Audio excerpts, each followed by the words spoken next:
Começando. A internet não está colaborando hoje. Não sei se está gravando, não está gravando. Apareceu que está gravando para ti? Apareceu aqui. É, que está pensando ainda, não sei se está gravando não. É, tô vendo aí. Agora sim. Aí agora foi. Então, vamos lá, pessoal. Bom dia a todos. Então, hoje, continuando na sala de eletrônica 3, vamos falar então sobre o amplificador diferenciador, né? Ou amplificador derivador, tá? Então, vamos lá. O que nós vimos até agora? Revisão, né? Nós vimos esses 5 amplificadores aqui, tá? Que são, o primeiro deles é a multiplicação por uma constante negativa, né? Que é um amplificador inversor, né? Então, esse AV aqui é negativo, menor que zero. Multiplicação por constante positiva, né? Que é um amplificador não inversor, né? Então, o AV é maior que zero. A subtração, seguida da multiplicação por constante, né? Então, aqui entra um V2 e um V1. V2 entra no terminal positivo, né? Então, fica mais V2 menos V1, tá? A gente colocava esse resistor aqui igual a esse, e esse aqui igual a esse, então ficava assim, esse ganho aqui era R2 sobre R1, tá? Depois a gente viu a chamada de soma ponderada, tá? O que é soma ponderada? É a gente somar as entradas com cada um com um ganho diferente, com um peso diferente, tá? Então tinha aqui alguns uns ganhos, né? O ganho de cada uma das tensões, tá? Que era, esse AV era RF sobre RA mais 1, daí vezes ainda vezes 1 sobre a resistência de cada uma delas, tá? Nas entradas. Depois tinha soma ponderada com sinal negativo, né, que era, na verdade, um inversor com múltiplas entradas, né? E esse aqui é um não inversor com múltiplas entradas, tá? Então, nós vimos essas operações básicas que a gente consegue fazer com amplificadores operacionais, que são as multiplicações que a gente chama, as operações chamadas de operações lineares, tá? O que é operação linear? É que se eu pegar e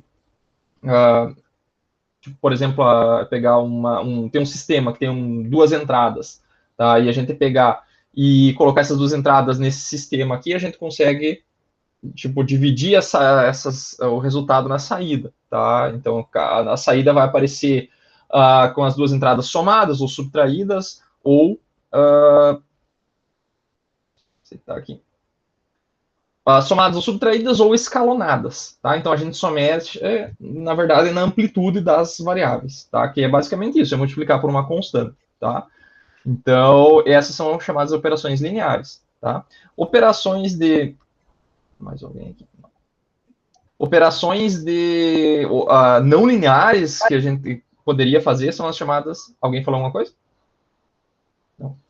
Então, existem outras operações, né? Matemáticas básicas. Por exemplo, multiplicação e divisão. Tá? A gente viu soma e subtração. Existe também multiplicação e divisão. Dá para fazer multiplicação e divisão utilizando amplificadores operacionais? Até dá para fazer, mas é muito complicado de fazer. Tá?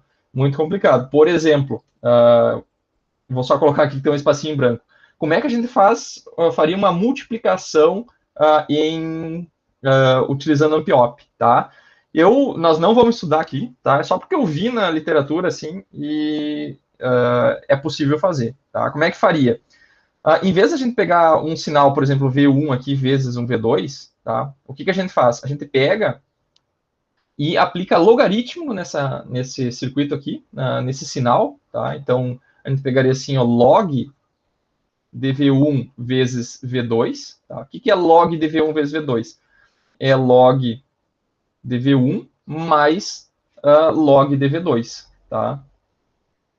Log de V2. Tá? Então a gente pegou e transformou um produto, tá, num logaritmo e numa soma. Tá?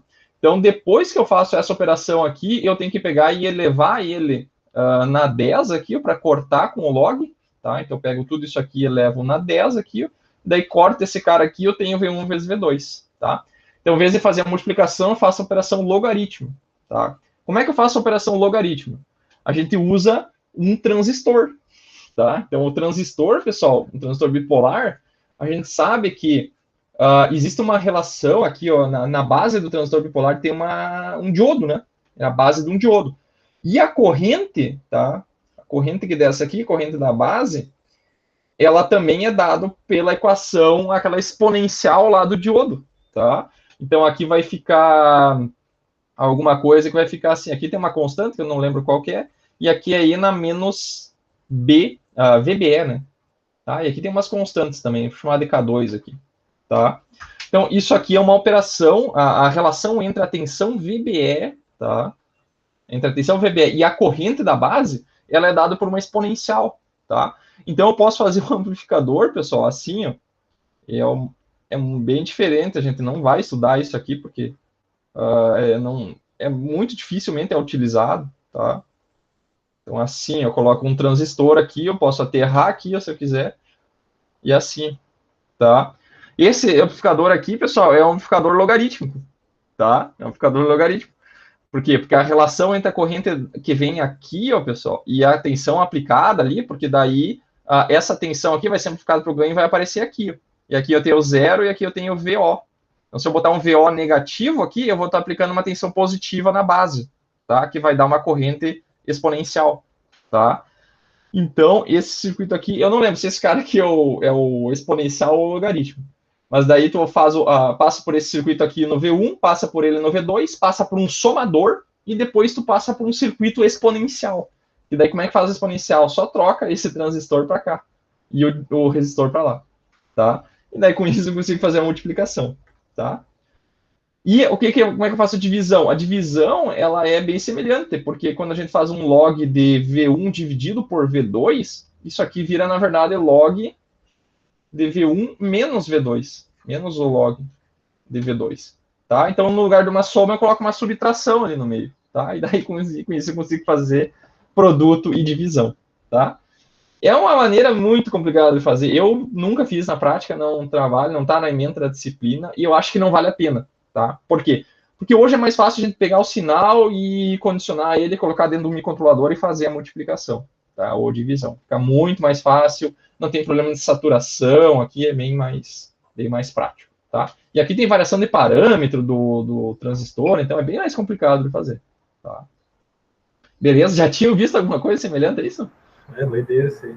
É muito doido, assim, muito doido. Eu nunca trabalhei com eles. Eu acho que não vale a pena, tá?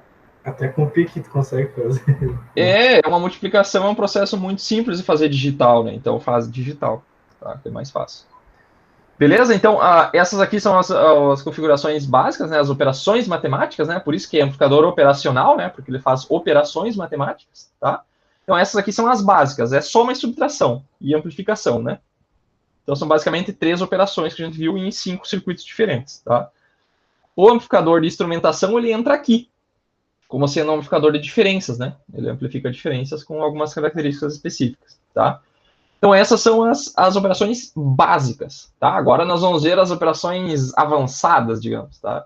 Que são basicamente 2, né, que nós vamos fazer. Vai ser a diferenciação e a integração, tá? Então, na aula de hoje, nós vamos ver o amplificador diferenciador, o amplificador derivador, tá? Então, vamos lá. Então, amplificador diferenciador ou derivador, tá? Ele é um circuito, então, que ele realiza a operação matemática da derivada, tá? Então, a tensão de saída, ela vai ser proporcional à inclinação do sinal da tensão de entrada, ou da taxa de variação dele. Então, quanto maior a taxa de variação, tá, maior vai ser a tensão de saída, tá? É simplesmente a operação derivada com um ganho na frente. Então, a gente pode pegar e mudar esse ganho. Para que a gente muda o ganho? Porque daí a gente pode diminuir a amplitude dele e daí, consequentemente, evitar dele saturar, por exemplo. Porque a tensão aqui na saída, tá, ela tem que ser menor que aquele VOM, né, que é a tensão máxima de saída. Tá? Então, ela fica limitada dentro do VOM. Então, se eu colocar um ganho muito grande, aqui ele vai acabar saturando. Tá?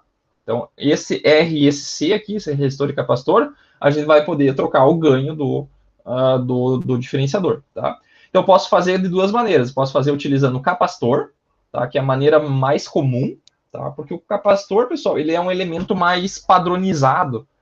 Então, é muito fácil você comprar comprar um capacitor na capacitância que você quiser, é como se fosse um resistor, né? Do ponto de vista de fazer uma compra, tá? Então, ele tem uma tensão máxima que você tem que respeitar, e tem muitas variedades, né? Tipos diferentes, tecnologias diferentes, capacitâncias diferentes. Tá? Então é bem tranquilo de se comprar.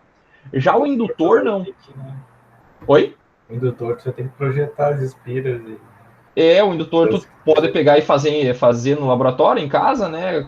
Daí tu tem que comprar núcleo, tem questão de saturação, tu tem que enrolar, construir ele é mais difícil. Mas também dá para comprar pronto. Tá? Se tu entra numa loja lá, tipo da Mauser, de Jiqui, da Farnell, que são lojas, assim, revendedores grandes de componentes, e eles têm indutores, assim. Só que eles ainda têm um problema de saturação magnética, ele é um dispositivo que, por exemplo, deixa eu cair no chão, tu quebra o núcleo, não tem mais a mesma indutância, vai alterar significativamente o indutor. Ele é um dispositivo bem mais complicado de trabalhar, tá? Então ele é muito menos utilizado. Eu nunca vi utilizando derivador com indutor e eu acho que ninguém usa também. Dá para fazer, mas eu não recomendo. E além disso, o indutor, pessoal, como ele é feito de fio, né? Se eu for para uma corrente muito pequena, não vai fazer com um fio muito grosso. Daí tu vai acabar aumentando a resistência. Então, esse fio aqui, na verdade, não vai ter uma resistência, ele vai ter um resistorzinho aqui também, tá? E nós já vamos ver a influência desse resistor aqui, tá?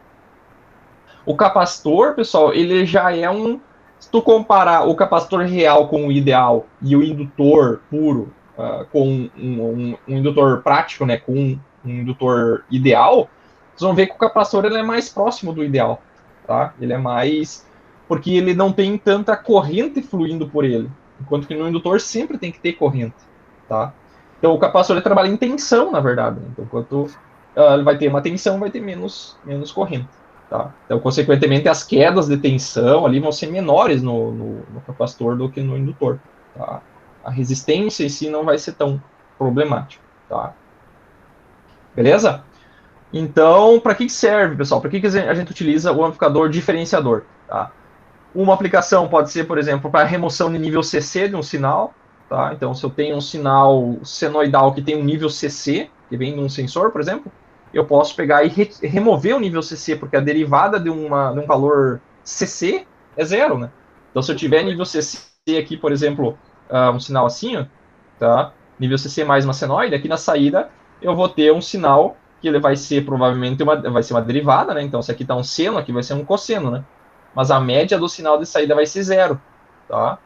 Daí tem que ver se dá para trabalhar com seno ou cosseno. Tá? Mas muitas vezes a gente quer derivar e quer remover nível CC também. Tá? Lá em controle, vocês vão utilizar também em alguns controladores, né? Que são, por exemplo, o controlador derivativo. Tá? Controlador proporcional derivativo, chamado de PD, ou proporcional derivativo integral derivativo, né? Que é o PID. Tá? Esse controlador aqui, pessoal, vou chutar o número aqui, né? 95% dos controladores que vocês vão ver na prática, assim, na vida real, é PID. Tá? É o controlador mais usado na indústria, muito, muito, muito utilizado. Tá? Tem suas limitações? Tem, mas é muito utilizado. E é um dos mais antigos também. Tá? Então ele já é usado há muito tempo, ele é bem compreendido. Todo mundo entende o PID facilmente. Tá? Ao contrário de outros controladores mais complicados lá, que surgiram há menos tempo, né? Não são tão difundidos quanto o PID. Tá? Tem problemas nele, mas... PI também? O PI também. O PI também, mas geralmente quando você compra Porque, por exemplo, você pode comprar uma caixinha lá que tem um controlador, um PID dentro, para controlar, por exemplo, a temperatura. Quando você tem um ar-condicionado inverter, por exemplo, ou algum sistema que permite variar continuamente a fonte de calor ou de frio. Tá? Pode ser com um inverter, ou pode ser com uma resistência, com um relé de estado sólido, com triac também. Ele pode variar continuamente. Tipo chuveiro eletrônico, né? Pode variar a temperatura continuamente. Então ali tu pode comprar um bloquinho chamado controlador PID. Tá? E geralmente quando tu compra, ele tem a possibilidade de colocar os três ganhos, o do proporcional, o do integral e o derivativo. Se eu não quiser, eu posso zerar o derivativo, tá? Mas aí a gente ainda chama de PID, né? Porque a estrutura tá toda ali, tá? Então, o caso mais geral é o PID. Mas o que eu utilizei, eu acho que olha, 95% das vezes eu utilizei o PI, tá? Porque é mais simples. O derivativo ele tem alguns problemas, que a gente já vai ver agora quais são os problemas do derivativo. Tá? Beleza? Vocês estão fazendo a disciplina de controle agora? Alguma de controle? Sim. Acho que testes. também, né? Os sinais está fazendo. Achei, Legal, lá em... se eu não me Oi? engano, o derivativo ele tem alta variação, né? Porque é uma variação derivada e é a variação da curva, né? Isso. Então, quando você aumenta a frequência, se tiver ruído no meio, eu já vou falar disso aqui. Tá? Então, no controlador proporcional derivativo, eu acho que é a maior aplicação deles, tá? E pode fazer, se você está fazendo um computador analógico, né, que é um computador que resolve uma equação diferencial, né, analogicamente, tá? Hoje em dia não é mais usado, mas uma vez era bastante utilizado. Então você tinha lá blocos integradores e derivadores ali no meio, tá? E daí você utilizava tinha um bloco derivador lá que fazia essa operação de derivado, tá? Com o amplificador operacional, essa estrutura aqui mesmo, tá?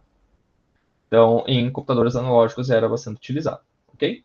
Então vamos lá, vamos começar a analisar então como é que a gente obtém o ganho desse amplificador, tá? Então vamos lá. Antes disso, a gente tem que só relembrar que a finalzinha de circuitos 1, aí circuitos 2, tá? Qual que é a relação de tensão e corrente no capacitor? Então, no capacitor, pessoal, a relação de tensão e corrente é dada por essa equação aqui. É a equação diferencial, né, característica do capacitor. Então, a corrente do capacitor no tempo, pessoal, ela é a capacitância vezes a derivada da tensão. Então, quanto mais variação de tensão eu tiver, mais corrente eu vou ter, tá? Se eu tiver um degrau de tensão, vou ter corrente infinita, né? Se eu tiver, por exemplo, a corrente fizer isso aqui, a tensão fizer isso aqui, ó, então a derivada desse cara aqui vai dar uma corrente que é infinita, tá? Então, geralmente a gente não coloca variações muito bruscas de tensão no capacitor, porque senão vou ter corrente infinita, tá? E no indutor, pessoal, é o contrário, né? Quanto mais variação de corrente eu tiver, mais tensão eu vou ter, tá? Então, eu não posso ter também variação de corrente abrupta aqui no indutor. Por exemplo, se eu tiver o indutor carregado num circuito fechado, né? E eu querer abrir esse circuito, se eu querer abrir, eu vou tentar... O circuito aberto não tem corrente. Não abrir esse circuito, eu vou ter a minha tensão vai subir abruptamente, tá? Para tentar manter essa corrente em condução, tá? Então aqui eu tenho sempre tensão e aqui eu sempre tenho que ter corrente, tá?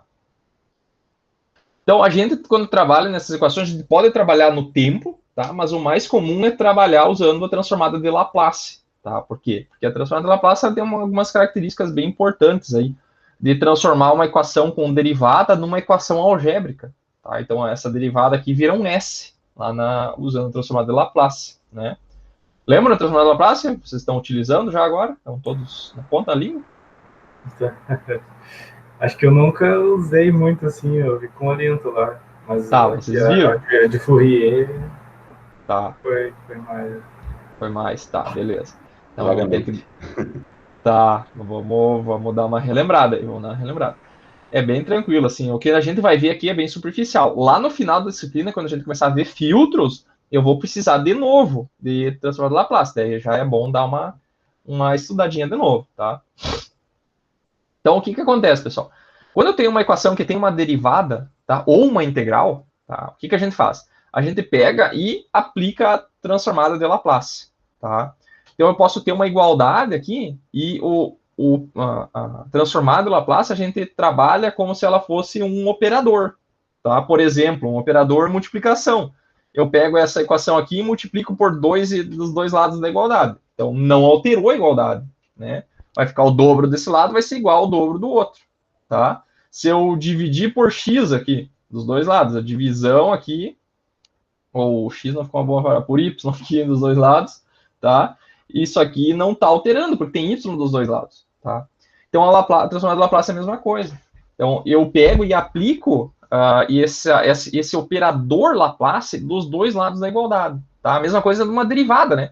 Uma integral, eu posso integrar dos dois lados da igualdade aqui, tá? Só tem que botar o dt aqui. Então, eu posso integrar ou derivar dos dois lados de uma igualdade que eu não altero ela, ok? Então, a Laplace é a mesma coisa. Aqui eu vou pegar e aplicar a transformada de Laplace, tá?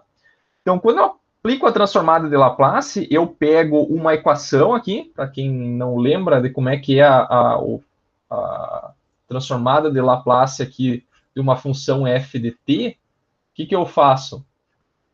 Eu pego isso aqui, ela é uma integral, né, de 0 até infinito, de uma exponencial de menos s t aqui, vezes essa função que eu estou trabalhando, tá? De t, tá? Então, eu faço essa integral aqui, tá? E daí, quando eu faço essa transformada, pessoal, de uma função, a equação de saída é uma função, a mesma função, só que não mais no domínio do tempo, e sim no domínio S, tá? É um outro domínio, que esse domínio, pessoal, ele é associado à frequência, tá? Então, S é uma variável complexa, tá? Quanto que vale o S? O S, ele é um número complexo, tá? Esse número complexo, ele tem uma parte real, que é um sigma, mais j ômega, tá? Esse aqui é um número real, e esse ômega aqui é a frequência do sinal, tá? Então, qual que é a diferença entre a transformada de Laplace e a transformada de Fourier? A transformada de Fourier, ela não considera esse número aqui, tá? Então, lá na transformada de Fourier, você vai ter apenas números complexos aqui, tá? Considerando apenas frequências, tá? Frequências complexas, tá?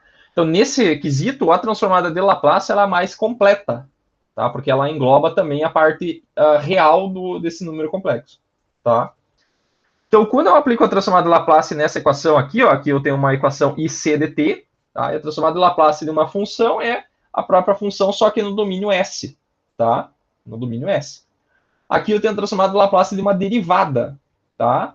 Então, o que acontece? É um produto aqui, essa constante, ela sai para fora da transformada, porque é transformada numa constante vezes uma função, essa constante pode sair fora do operador, tá? Então, a capacidade sai fora, e aqui fica, quando eu faço a transformada de Laplace de uma derivada, é a mesma coisa do que eu multiplicar por S, tá? Então, aqui vai aparecer um S vezes essa função VC de t, só que agora em S, tá? Então, essa equação aqui e essa aqui são iguais, só que essa aqui está no domínio do tempo e essa aqui está no domínio S, tá? São dois domínios diferentes. Ah, professor, mas para que serve isso? Serve o seguinte, ó. Aqui, pessoal, é uma equação diferencial, tá? E aqui é uma equação algébrica, tá? E equações algébricas são mais fáceis de trabalhar. Então, é isso aí que ela faz. Ela transforma uma equação diferencial em uma equação algébrica. Daí fica mais fácil de trabalhar, tá? Então, aqui tem uma derivada, apareceu S. Se tivesse uma derivada segunda, apareceria um S ao quadrado. Tá? Derivada terceira, S ao cubo, e assim por diante. Tá? Aparecem uns outros termos aqui junto com a derivada quando é de segunda ordem maior, mas não vai aparecer agora. Tá? Beleza? Então, o que eu faço com isso aqui? Isso aqui vai ficar numa forma bem interessante da gente analisar. Tá? Nós já vamos ver.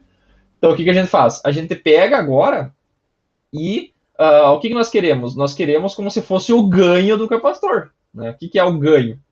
É a saída dividido pela entrada. Tá? Então, se eu colocar uma corrente no capacitor, quanto que vai ser a tensão? Porque é isso aqui que eu faço. Ó, eu pego esse C e coloco para cá, né? ICDS. Se eu colocar uma corrente, quanto vai dar de tensão? Tá? Não é a mesma coisa que o nosso ganho de tensão lá que a gente via, que era V era igual a VO sobre VI, né? Eu quero saber o VO. Então, o VO ele é o ganho de tensão vezes a tensão da entrada. Então, o que está desse lado aqui ó, é o ganho. Tá? Então, 1 sobre SC, pessoal, é o ganho do capacitor. Tá? Só que é um ganho, tá? Lembra que tem diferentes tipos de ganho. Tá? Que nem a gente viu lá em circuitos 1. Um ganho de tensão por tensão, a gente chama de ganho de tensão. Poderia ter um ganho que fosse um ganho de corrente, né? Seria uma corrente de saída por uma corrente de entrada. Tá? Isso aqui nós vimos um pouquinho lá em Eletrônica 2. Isso é um ganho de corrente. A gente pode ter um ganho que é tensão, é corrente de saída por tensão de entrada. Tá? Esse ganho aqui é chamado de ganho de transcondutância. Tá? Porque é corrente dividido por tensão. Isso aí é condutância. Né? E tem um outro ganho, que é esse ganho aqui, que é tensão por corrente. Tá? Então, é a tensão de saída pela corrente de entrada. Tá? O que é tensão sobre corrente? É impedância. Tá? Então, isso aqui é um ganho de transimpedância, que o pessoal chama. Né? Então, esse cara aqui, a gente não chama transimpedância, a gente só diz que é a impedância do capacitor. Tá? O que é a impedância, então? É o ganho de tensão por corrente. Tá? É quanto de tensão ele vai produzir para cada unidade de corrente. Tá? Então, a gente vai pegar, se a gente quisesse analisar, então, uma corrente específica aqui, ó, e ver quanto que é a tensão, a gente teria que pegar a equação da corrente no tempo, passar para Laplace, multiplicar por isso aqui, 1 sobre SC, agrupar as duas, e depois voltar para o domínio do tempo, tá? Usando a transformada inversa de Laplace. Tá? Esse é o procedimento. Entendido? Beleza. Tá? Então é sempre assim, a gente multiplica, a gente pega o sinal, passa para Laplace, daí leva para Laplace, multiplica lá, ajeita a equação, né, que esse é o problema muitas vezes, a gente não consegue organizar a equação. É o maior desafio do Laplace é isso. Organizar a equação e depois transformar de volta. Tá? Então nós vamos ver dois casos. O primeiro é bem simples, que é parecido com esse aqui, e o segundo daí complica um pouquinho mais. Tá? Organizando ali é melhor de ver na tabela, né? Isso, daí essa transformada aqui, pessoal, é tudo tabelada, né? Vocês vão olhar na tabela para ver quanto que é para ver a solução. Tá? A gente vai, eu vou dar sempre as transformadas quando precisar, tá? Mas a principal é essa aqui, ó, tá? Que é a transformada de Laplace de uma derivada aqui, dvt aqui, ela é S vezes, no tempo, né? É S vezes Vs. Tá? Então essa aqui é a principal que vocês vão ver. Então o S, pessoal... Oi? Ali no ZL, deu S vezes L, né? Isso. Não é um ganho... É um ganho também. É um ganho também. Porque Tá? tem um embaixo? Daí nesse caso aqui, ó, aqui no caso, porque a gente quer sempre tensão por corrente, né? Tá? Tensão por corrente. Então no indutor, essa relação fica S vezes L, tá? Então se eu pegar e colocar uma corrente aqui, ó, tá? Pegar essa corrente daqui e passar para cá, ó, ILDS, tá? Então, significa o quê? Que a tensão, ela é a derivada da corrente, tá? Porque está multiplicando por S. Quando eu multiplico por S, pessoal, é a mesma coisa que derivar. Então, tá aqui, ó. Se eu derivar a corrente, tá? É a mesma coisa, vezes a indutância vai dar a tensão, tá? Aqui no capacitor fica o contrário, né? Porque o S vai aparecer aqui, ó, só que a minha saída é aqui. É a tensão, né? Então ele passou dividindo, então ficou 1 sobre SC, tá? 1 sobre SC, pessoal, como eu já falei, ó, S é derivada. 1 sobre S é a integral, tá? É a integral. E a equação da tensão no capacitor, ela é, se vocês lembrarem, ela é 1 sobre C vezes... aqui eu não consigo, muito perto. O que é VC dt? Ela é 1 sobre capacitância vezes a integral da corrente, né? dt, mais uma condição inicial aqui, que é justamente isso aqui, ó. O que é 1 sobre S? O S vai vir, eu vou tirar daqui, eu vou colocar aqui, ó, tá? Corrente sobre S, pessoal, isso aqui, se eu fizer a transformada inversa disso, dá uma integral, tá? Então, são essas duas coisas que você tem que saber. Multiplicar por S é a mesma coisa que derivar, e 1 sobre S, vezes uma função, tá? Vai dar uma integral, tá? Mas isso a gente vai vendo com mais calma aí no decorrer do processo. Tá? Era isso a dúvida? Sim, sim. Tá. Tava explicando no L, né? Daí, tipo, isso aqui, pessoal, vocês viram lá em circuitos 2, na verdade, também, né? Como é que era a impedância do capacitor, do indutor? Era J ômega L, né? Lembram lá de circuitos 2? J ômega L. Então, J ômega L, pessoal, o que é o J ômega, pessoal? É o S, tá? Então, aqui ficou S vezes L. E o que é o J ômega? É o S, tá? Por quê? Porque o S, pessoal, é uma variável complexa que ela vale um psi aqui mais J ômega. Só que quando a gente está trabalhando em circuitos 2, pessoal, vocês estão trabalhando em regime permanente, tá? E lembrando que esse aqui é uma exponencial, ó, ele vai num expoente. Então fica uma exponencial complexa, tá? O que é uma exponencial complexa? É um E elevado na menos aquele sigma mais J ômega t. Isso aqui vira o quê? Vira uma exponencial, né? Tá? Vai ter uma exponencial com um número negativo. Aqui vai ter um t também. T, daí vai ter mais alguma coisa aqui, mais provavelmente um cosseno de ômega T aqui, mais alguma coisa. Em regime permanente, essa exponencial aqui vai para zero, tá? Por isso que esse sigma aqui não faz diferença, tá? Então, quer dizer o quê? Quando eu estou trabalhando com Laplace ou Fourier, tanto fazem em regime permanente, que é quando todas as exponenciais foram para zero, Fourier e Laplace viram a mesma coisa, tá? Então, o que a gente vai fazer? A gente vai trabalhar com S, e quando a gente estiver trabalhando em regime permanente senoidal, a gente vai só trocar o S por J ômega, tá? Já vai ficar mais claro daqui a pouquinho. Beleza? Não tem mais espaço para eu explicar nada aqui, então acho que vamos ter que seguir, né? Tá. Então, vamos lá. Então, olha o que acontece. Aqui, pessoal, nós temos um amplificador inversor, né? Ó, o terminal V1 está entrando aqui no negativo, e tem uma realimentação para o terminal negativo, tá? Então, isso aqui é um amplificador inversor normal, tá? Então, aqui antes eram sempre resistências. Aqui era um R1 e aqui era um R2, tá? Só que o que nós vamos fazer? Nós vamos expandir essa ideia, tá? Porque o que vai aqui nesse bloquinho? No bloquinho vai sempre uma resistência ou uma impedância, tá? O que é uma impedância? Uma impedância é tensão por corrente, tá? Tensão por corrente. O que é uma resistência? É tensão por corrente, tá? Então, tanto faz eu colocar uma resistência aqui ou botar uma impedância, tá? Então, se vocês verem, ó, vou voltar no slide anterior de novo aqui, ó. Olha isso aqui, ó. O que é ZC, ó? É a impedância do capacitor, só que em S. É a tensão por corrente, ó. Eu apaguei o IC aqui, ó. É tensão por corrente. Então, aqui ficou 1 sobre SC. É a nossa impedância, tá? Então, a impedância, aqui a gente pode colocar, por exemplo, um capacitor aqui, ó, que é a impedância, daí a gente vai analisar usando o Laplace, e daí a gente vai usar a impedância do capacitor, tá? Então, por exemplo, vou fazer um circuitinho bem simples aqui, ó. Se a gente fizesse um circuitinho assim, pode ser com uma fonte CC aqui, um resistor e um capacitor, tá? Aqui R, aqui é 1 sobre SC, e aqui é uma tensão V, tá? Se eu quisesse fazer uma malha aqui dentro, o que eu vou fazer? Eu vou colocar uma corrente aqui, ó, e vou produzir as polaridades e vou somar as tensões. Então vai ficar aqui, vou chamar de VS, aqui VR, e aqui vai ser o VC, tá? Então vai ficar como? Ó, saindo desse ponto aqui, vai ficar menos VS, mais VR, mais VC igual a zero, ok? VS é uma constante, vai passar para o outro lado, tá? E o que eu quero encontrar? Eu quero encontrar a corrente, porque é malhas, né? Fazendo por malhas. O que é VR? É R vezes I, essa corrente da malha. O que é a tensão no capacitor?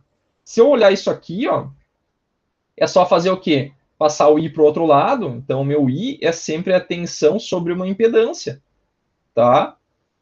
Uma tensão sobre a impedância. Ou, ainda, pode ser assim, V pode ser só a impedância vezes a corrente, porque daí fica na forma que a gente está procurando. Então, no lugar do VC aqui, pessoal, nós temos que multiplicar pela impedância dele, tá? Então, aqui nós vamos botar a impedância dele. A gente sabe que a impedância do capacitor, ZC, que é a tensão do capacitor, daí a gente resolve isso aqui em S, tá? VC sobre IC ds, isso aqui é 1 sobre SC. Onde é que saiu isso? Saiu do slide anterior aqui, ó. Essa equaçãozinha aqui, vocês podem dar uma revisada. Então, aqui, o que nós precisamos? Nós queremos a tensão, ó. Então, vai passar a corrente para o outro lado. Então, aqui vai ficar 1 sobre SC vezes a corrente, tá? Igual ao VS que foi para o outro lado, tá? Beleza? Então, essa é mais ou menos a lógica. Então, daqui a gente pode pegar aí... daí, claro que aqui ainda faltou uma coisa. Aqui, ó, isso aqui tem que ser tudo em S, né? Tudo em S. Então, esse cara aqui eu também, quanto que é VS, se é um valor constante, tá? Eu tenho que pegar, se é um número, digamos que aqui fosse 10 volts, por exemplo, daí eu tenho que pegar isso aqui e aplicar Laplace em 10 aqui. Isso aqui vai dar VS sobre S, tá? Então, aqui vai ficar 1 dividido por S ainda, tá? Tem que estar todo mundo no domínio S, tá? E esse I, ele é função de S, e esse é função de S. Daí a gente isola a corrente aqui e faz a transformada inversa, tá? É assim que a gente analisa. Dá para fazer dá para ter feito uma aulinha só disso aqui antes de começar. Né? Então é o seguinte, nós temos as... Oi? o ganho ali ficou igual, né? Tipo um RF sobre R1. Sim, o ganho fica a mesma coisa. Então não importa se é resistência aqui, tá? A gente vai trabalhar como se fosse uma impedância genérica, tá? Vai ser uma impedância genérica, tá? Se for uma resistência, a impedância de um resistor é simplesmente R, tá? Se for daí o capacitor vai ser essa aqui, e se for o indutor vai ser S vezes L, tá? Que é a impedância do indutor, tá? Daí com isso a gente consegue construir um derivador ou um integrador, tá? Então, ó, o que é a corrente do I1? É a diferença de tensão dividido pela impedância, em S. E aqui é 0 menos VO sobre Z2, tá? Daí eu passo que isolo o meu VO, tá? O que é o VO? Vai ser Z2 sobre Z1, que era a mesma coisa de antes, que era R2 sobre R1, mesma coisa, tá? Eu passo esse V1 dividindo, né? VO sobre VI, é o V1, né, que é a entrada, a tensão de saída pela entrada, é o meu ganho de tensão, tá? Então, a gente chama de AV, né, que a gente já está acostumado. Então, o meu ganho de tensão é a impedância do Z2 dividido por Z1, tá? Então, é simplesmente um jogo de impedância. Então, vamos lá, vamos analisar agora o capacitor, tá? Como é que a gente analisa ele? Mesma coisa de antes. Nós vamos fazer um curto-circuito virtual, tá? Então, aqui vai ficar um capacitor, resistor, curto-circuito virtual, tá? Aqui nós vamos ter zero de tensão, mesma coisa. Vamos ter uma corrente do capacitor aqui, que eu chamei de IC, e aqui uma corrente IR, tá? Daí o que a gente faz? A gente iguala as duas correntes. Tudo igual, não mudou nada aí. E daí agora nós temos que considerar as impedâncias que tem aqui e aqui, tá? Isso no domínio S, tá? Por quê? Porque aqui tem uma derivada, a gente não consegue escrever tensão sobre corrente no domínio do tempo no capacitor, né? Porque a corrente no capacitor é C vezes dVc dt. Não tem como isolar a tensão aqui, né? Como é que a gente vai pegar a impedância no tempo? Não tem como. A gente não consegue tirar da derivada, né? Então a gente não consegue, a gente precisa usar uma transformada que tira a derivada daqui. Que transformada é essa? Transformada de Laplace, tá? Então aqui nós vamos colocar a impedância do capacitor em S, que é 1 sobre SC, tá? Que vai aparecer ali. E a do resistor, pessoal, é simplesmente a própria resistência, tá? Não importa se está em Laplace ou está no tempo, uma constante é uma constante, tá? Então, pela análise do curto-circuito virtual, a corrente do capacitor é igual ao do resistor, tá? Igualei as duas, só que é a mesma coisa que eu fiz antes, né? Isolo o VO, e daí agora, no lugar do Z2, a gente vai colocar a resistência, e no lugar do Z1, nós vamos colocar a impedância do capacitor, tá? Então, olha ali, vai ficar 1 sobre SC aqui, tá? E a gente só pega esse cara aqui, passa multiplicando para cima, e aqui nós temos a nossa tensão de saída, tá? Vocês estão vendo que isso aqui é uma equação algébrica, tá? Não tem derivada integral ainda aqui, tá tudo em função de S, tá? Então aqui ficou um R vezes C aqui na frente, sinal negativo, porque é inversor, e aqui ficou S vezes a minha tensão V1 no domínio S, tá? Então depois a gente vai analisar a partir daqui, mas agora o que eu vou fazer? Eu vou pegar e aplicar a transformada inversa de Laplace, tá? Então eu vou pegar isso aqui e uso esse operador aqui, ó, que é a mesma coisa que a Laplace, só que ao contrário. Então eu pego uma função que está em S e passo para o tempo, tá? Então aqui eu vou ter a transformada inversa de VO, é quem? É o próprio VO de t, tá? E aqui tem uma constante, ó. Essa constante está multiplicando, então ela sai para fora da transformada inversa. Então aqui nós vamos ter a transformada inversa de uma função vezes S, tá? Então lembrando, o que é, que operador é esse? Esse operador S, quando a gente multiplica lá no domínio S, é a mesma coisa do que derivar o sinal, tá? Então, se eu tiver um S vezes uma função em S, a transformada inversa é a derivada desse sinal, tá? Então, isso aqui, pessoal, é convertido nisso aqui quando a gente passa para o domínio do tempo. E aqui é VO de S e vira VO de T, tá? E é comum também a gente utilizar a variável maiúscula para Laplace e minúscula no tempo, tá? É meio padrão, às vezes eu troco, mas aqui tá errado, ó. Aqui tinha que ser corrente maior. Às vezes eu esqueço de colocar, mas geralmente é colocado maiúsculo em Laplace e minúsculo no tempo, tá? Então, assim que vocês vão fazer sempre, ó, vocês vão trabalhar com as equações aqui, ó, no domínio de Laplace. E daí, no final, vocês voltam para o tempo, tá? Por quê? Porque é mais fácil trabalhar com variável algébrica. Tá? Beleza? Isso pro capacitor. Entendido até aí? Tranquilo?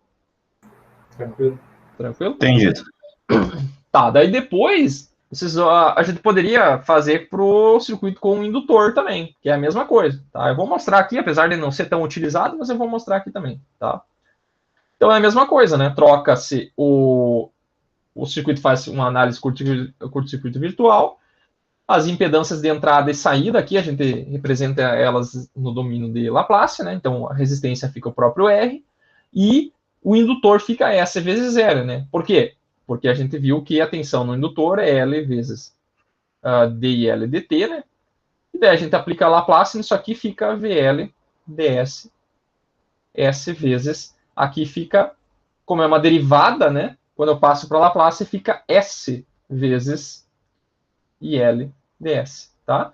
E daí o que? A gente pega e passa esse L dividindo, né? Fica VL ds sobre IL ds. Fica quem? Fica S vezes L, tá? Então é S vezes L, tá? Beleza, então a análise é a mesma coisa, tá? Aqui eu vou passar um pouquinho mais rápido porque é a mesma coisa. Então é a diferença de tensão aqui dividido pela sua impedância, tá? Então substituindo aqui no lugar do S2, agora vai ser SL, no lugar do Z1 vai ser R, tá? Então a equação fica assim, ó. Ela é a mesma coisa do que a do capacitor, exceto pela constante, tá? Lá no circuito com capacitor, aqui ficava R vezes C, e aqui fica L sobre R, que nem a gente viu lá em circuito Zoom. Tá? Sempre que tinha o circuito RC, ficava o produto RC. E no circuito RL, ficava L sobre R. Tá? Então é a mesma coisa. E aqui, a gente tem que fazer o quê? Transformada em Laplace inversa. Tá? Então aqui tem um S vezes a função em S. Faz a transformada inversa, vai aparecer a derivada. Tá? Então é a mesma coisa, a derivada é igual, só que daí aqui a constante que muda. Tá? Só isso. Então, do ponto de vista teórico, tanto faz se eu estou usando com um capacitor ou com um indutor, tá? Tanto faz. O que muda é que o indutor é mais difícil de trabalhar com ele, de construir, de comprar, ou de fazer, mais complicado. E o capacitor é bem mais fácil, só. É um componente de gaveta, assim, mais fácil de se encontrar, tá? Beleza? Então tá, essa é a análise dos dois. O que nós vamos fazer agora? Nós vamos fazer algumas análises, tá? Desse circuito aí, tá? Esses circuitos, pessoal, eles podem ser utilizados onde? Pode ser utilizado em circuitos onde eu tenho tensões constantes, por exemplo, ou tensões alternadas. Tá? Por exemplo, quando eu estou utilizando uma função V1 aqui, que pode ser um seno. Tá? Quando a gente está trabalhando com circuitos que têm derivadas ou circuitos em Laplace, a gente utiliza a chamada abordagem em regime permanente senoidal. Tá? Por quê? Porque como é um circuito que tem uma equação diferencial que tem como é que se diz que dá a resposta, tá? Geralmente a resposta vai ser duas partes, vai ser uma exponencial, tá? E uma parte senoidal, tá? Que tá aqui. Ó. Então essa parte exponencial geralmente é uma exponencial negativa e ela logo vai para zero, tá? E a gente quer saber em regime permanente. Então só nos importa a parte senoidal, tá? Por isso que a gente chama de regime permanente senoidal, que é o que foi estudado lá em circuitos 2, que é quando a gente troca o S por J ômega. Tá?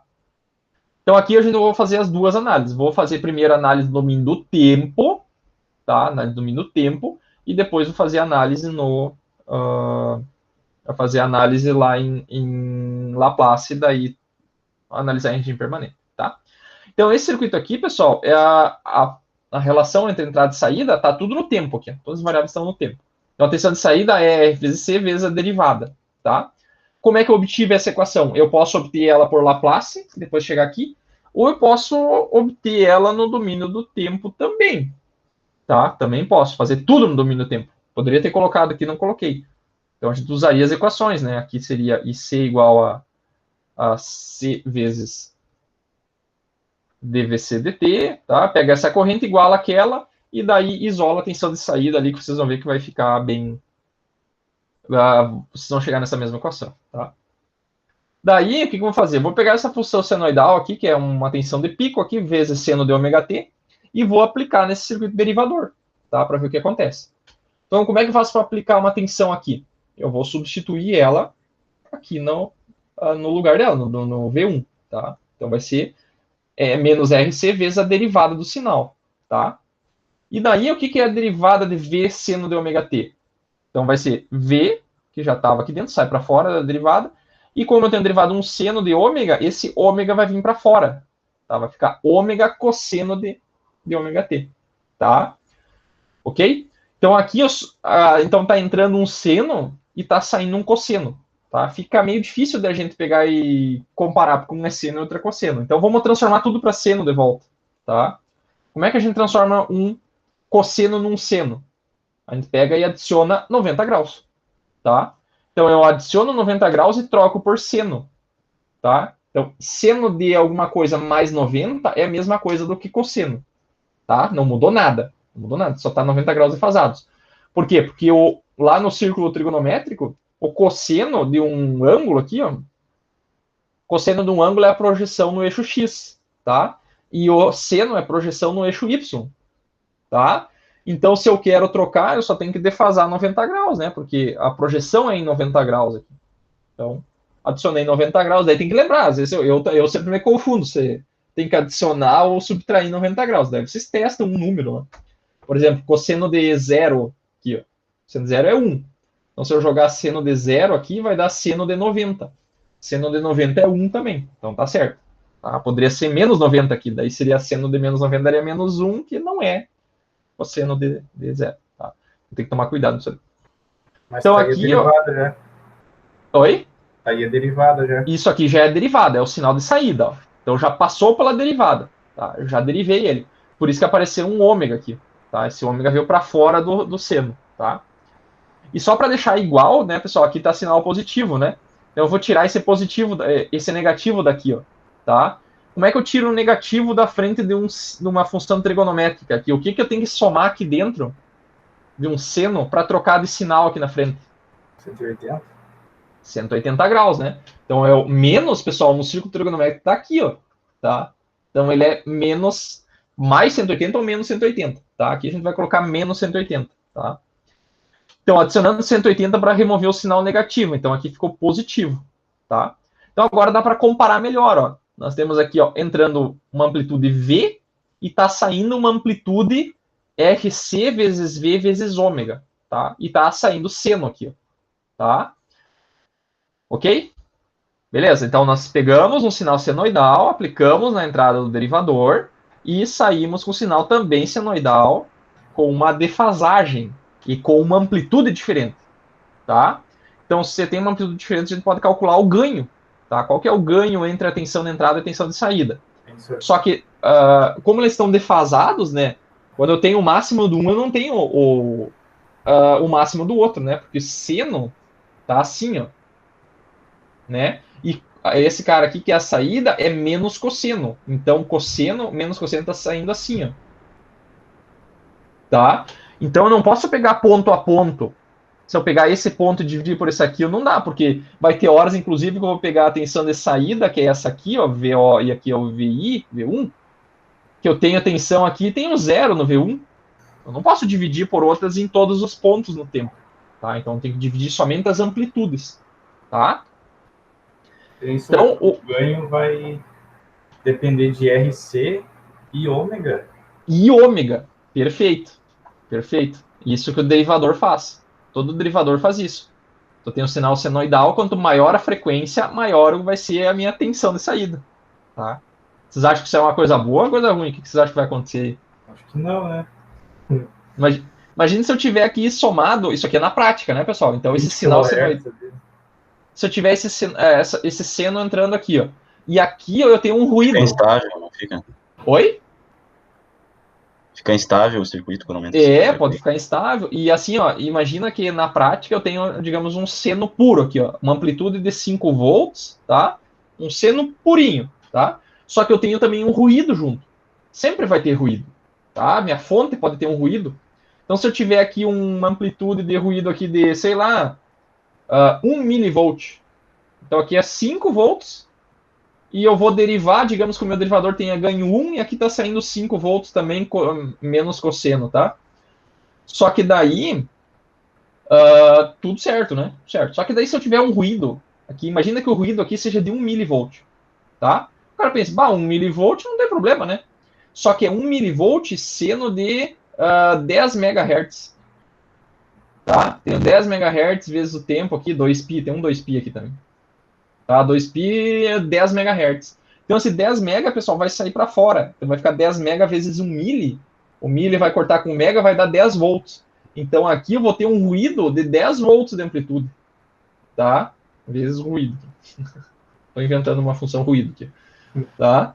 Então, se eu tiver ruído, o ruído é amplificado muito grande, porque geralmente o ruído é sinal de alta frequência, tá? Que vem de fora, vem de interferência eletromagnética, vem de fora do circuito. Então isso aí pode ser um problema, tá? Principalmente em altas frequências. Beleza? Então tá. Então o nosso sinal de entrada ó, é esse cara aqui, ó, V seno de ômega t, e saída é esse aqui, ó, RC V ômega seno de menos 90, tá? Então vocês veem que agora, pessoal, o meu sinal ele está mudando de amplitude e está mudando de fase.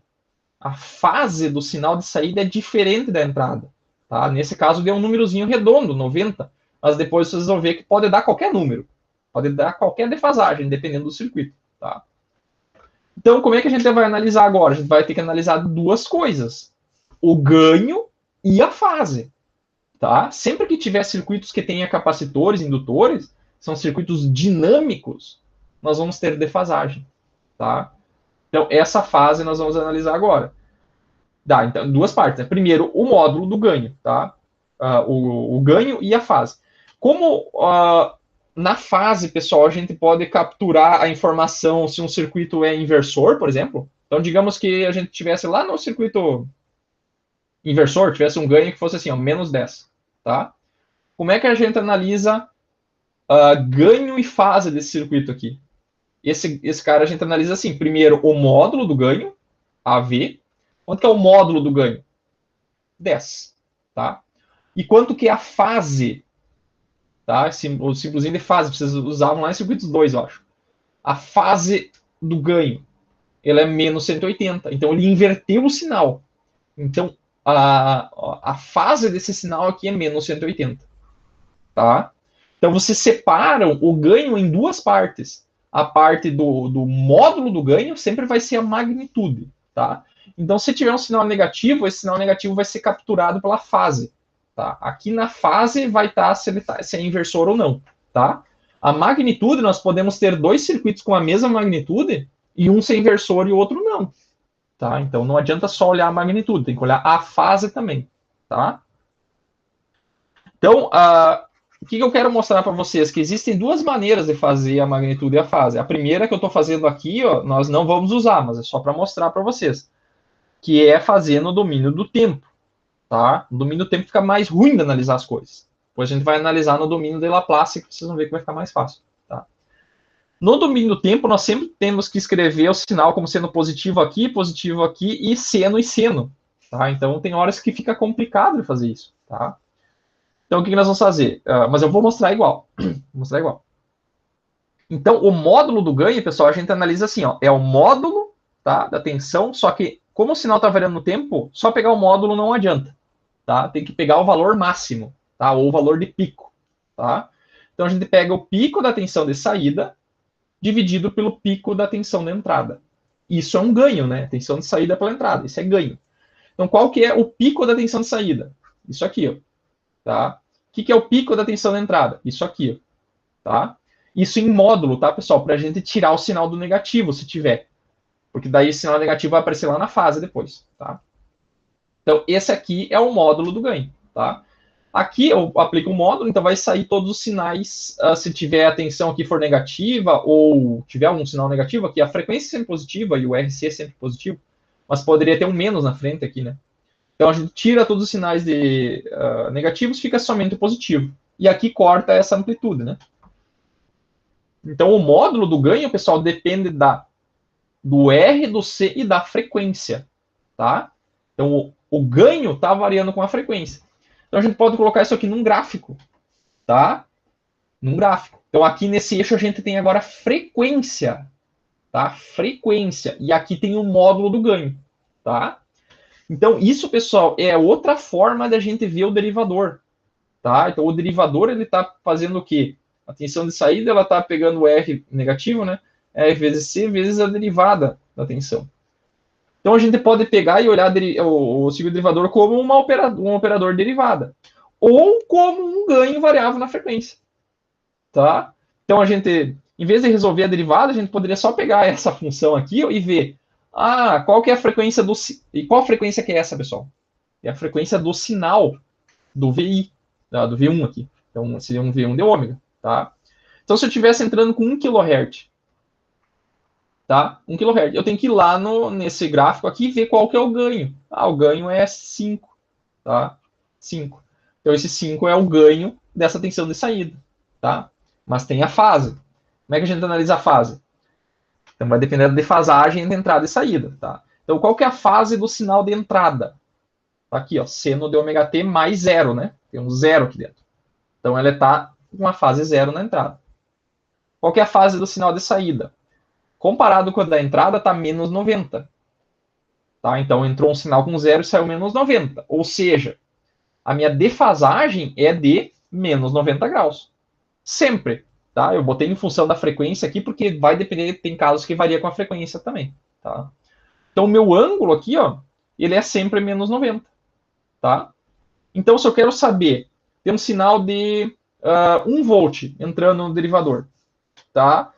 E de 1 kHz. Então, eu vou vir aqui no 1 kHz, meu ganho é 5, tá? E está saindo 90 graus. Tá? Então, eu pego vezes 5 e defaso 90 graus na saída. Tá? Não sei se vocês entenderam o que está acontecendo aqui, mas a gente pegou uma derivada, que é uma função matemática, e transformou ela num gráfico de ganho. Tá? Então, a gente pode pegar e resolver a derivada, ou não, pode simplesmente olhar o ganho no gráfico. Tá? Entendido? Entenderam o que aconteceu aqui? Sim. Entendido. É o Sim, tal do sim. diagrama de Bode, né? Sim. Já vamos chegar lá, Pode. Isso aí. Então é isso aí. Então, o que tem que ficar que a gente tem que cuidar desse gráfico? Primeiro, para as altas frequências, acho que eu até coloquei aqui, tá? O ganho derivador aumenta com a frequência. Então, lá nas altas frequências, eu vou ter ganho infinito para frequências infinitas. Pode ser um problema isso, tá? Principalmente quando eu tiver, caso exista algum ruído e alta frequência no sinal. Tá? Junto com o sinal, pode ter ruído. Se eu derivar esse ruído, vai aumentar ainda mais, tá? E outra coisa, ó, isso aqui é uma derivada, né, pessoal? Então, se eu colocar um V1 constante, qual que é a derivada de uma constante? Zero. É 0, né? Então, se tu olhar no gráfico aqui, ó, se eu aplicar um sinal com 0 de frequência, o que é um sinal CC? Sinal constante. É um sinal com 0 de frequência. Então, qual que é o ganho para 0? É 0, né? Então, se eu botar um sinal contínuo, ele vai anular ele. Tá? Vai anular com um sinal de 90 graus, né? Mas só que não existe tensão CC com 90 graus de defasagem, né? Porque o ganho vai ser 0 aqui. Tá? Beleza? Entendido isso aí? Beleza. Então tá. A não ser que tu tenha uma fonte meio porca. Aí ela seria senoidal. Se tiver uma daí já é senoidal, não é? Mas pode ser CC com um senoide em cima, né? Tipo um sinal assim, ó. Tipo, a saída de um retificador de onda completa com um retificador ou com um capacitor não muito grande, ela vai ter uma parcela assim, né? Não vai ter uma senoidezinha aqui em cima, tá? Essa senoide, se a gente passar pelo derivador, ele vai amplificar só essa variação. O nível CC vai ser ignorado, tá? Então, o sinal de CC vai ser ignorado, tá? Beleza? E, professor, nesse caso, se for uma onda quadrada, aí dá ruim. Vai Dá ruim. Sinal. Dá ruim, porque assim, a onda quadrada, se você pegar uma onda quadrada e fazer o espectro de frequência dessa onda quadrada, ela tem múltiplas, isso aqui no a transformada de Fourier, vocês vão ver que ela tem múltiplas frequências, tá? Tem múltiplas frequências. Começa a primeira harmônica aqui no dobro sempre as ímpares, né? Então, se aqui tem uma frequência fundamental, vai aparecer na fundamental, no triplo da fundamental, só as ímpares, tá? E daí, essas frequências mais altas aqui vão ser amplificadas pelo ganho mais alto. Tá? Então, vai ter frequências com amplitudes infinitas, teoricamente. Tá? E o que é isso pensando em frequências, né? Mas se tu pensar do ponto de vista da figura aqui mesmo, essa derivada aqui ela vai dar um valor positivo alto, aqui vai dar uma derivada para baixo, negativa alta, aqui para cima, aqui para baixo. Então ela dá uns spikes de tensão para cima e para baixo, tá? Essa função aqui é a chamada delta de Dirac, é a derivada de um degrau, né? Não sei se vocês lembram lá. Função delta de Dirac. Ela sobe infinitamente, né? Isso. Então, na prática, é uma ruideira só. Eu tenho uma pergunta, mas depois da aula, professor, da lista lá. Uhum. Tem uma parte lá da onda quadrada. Beleza. 13.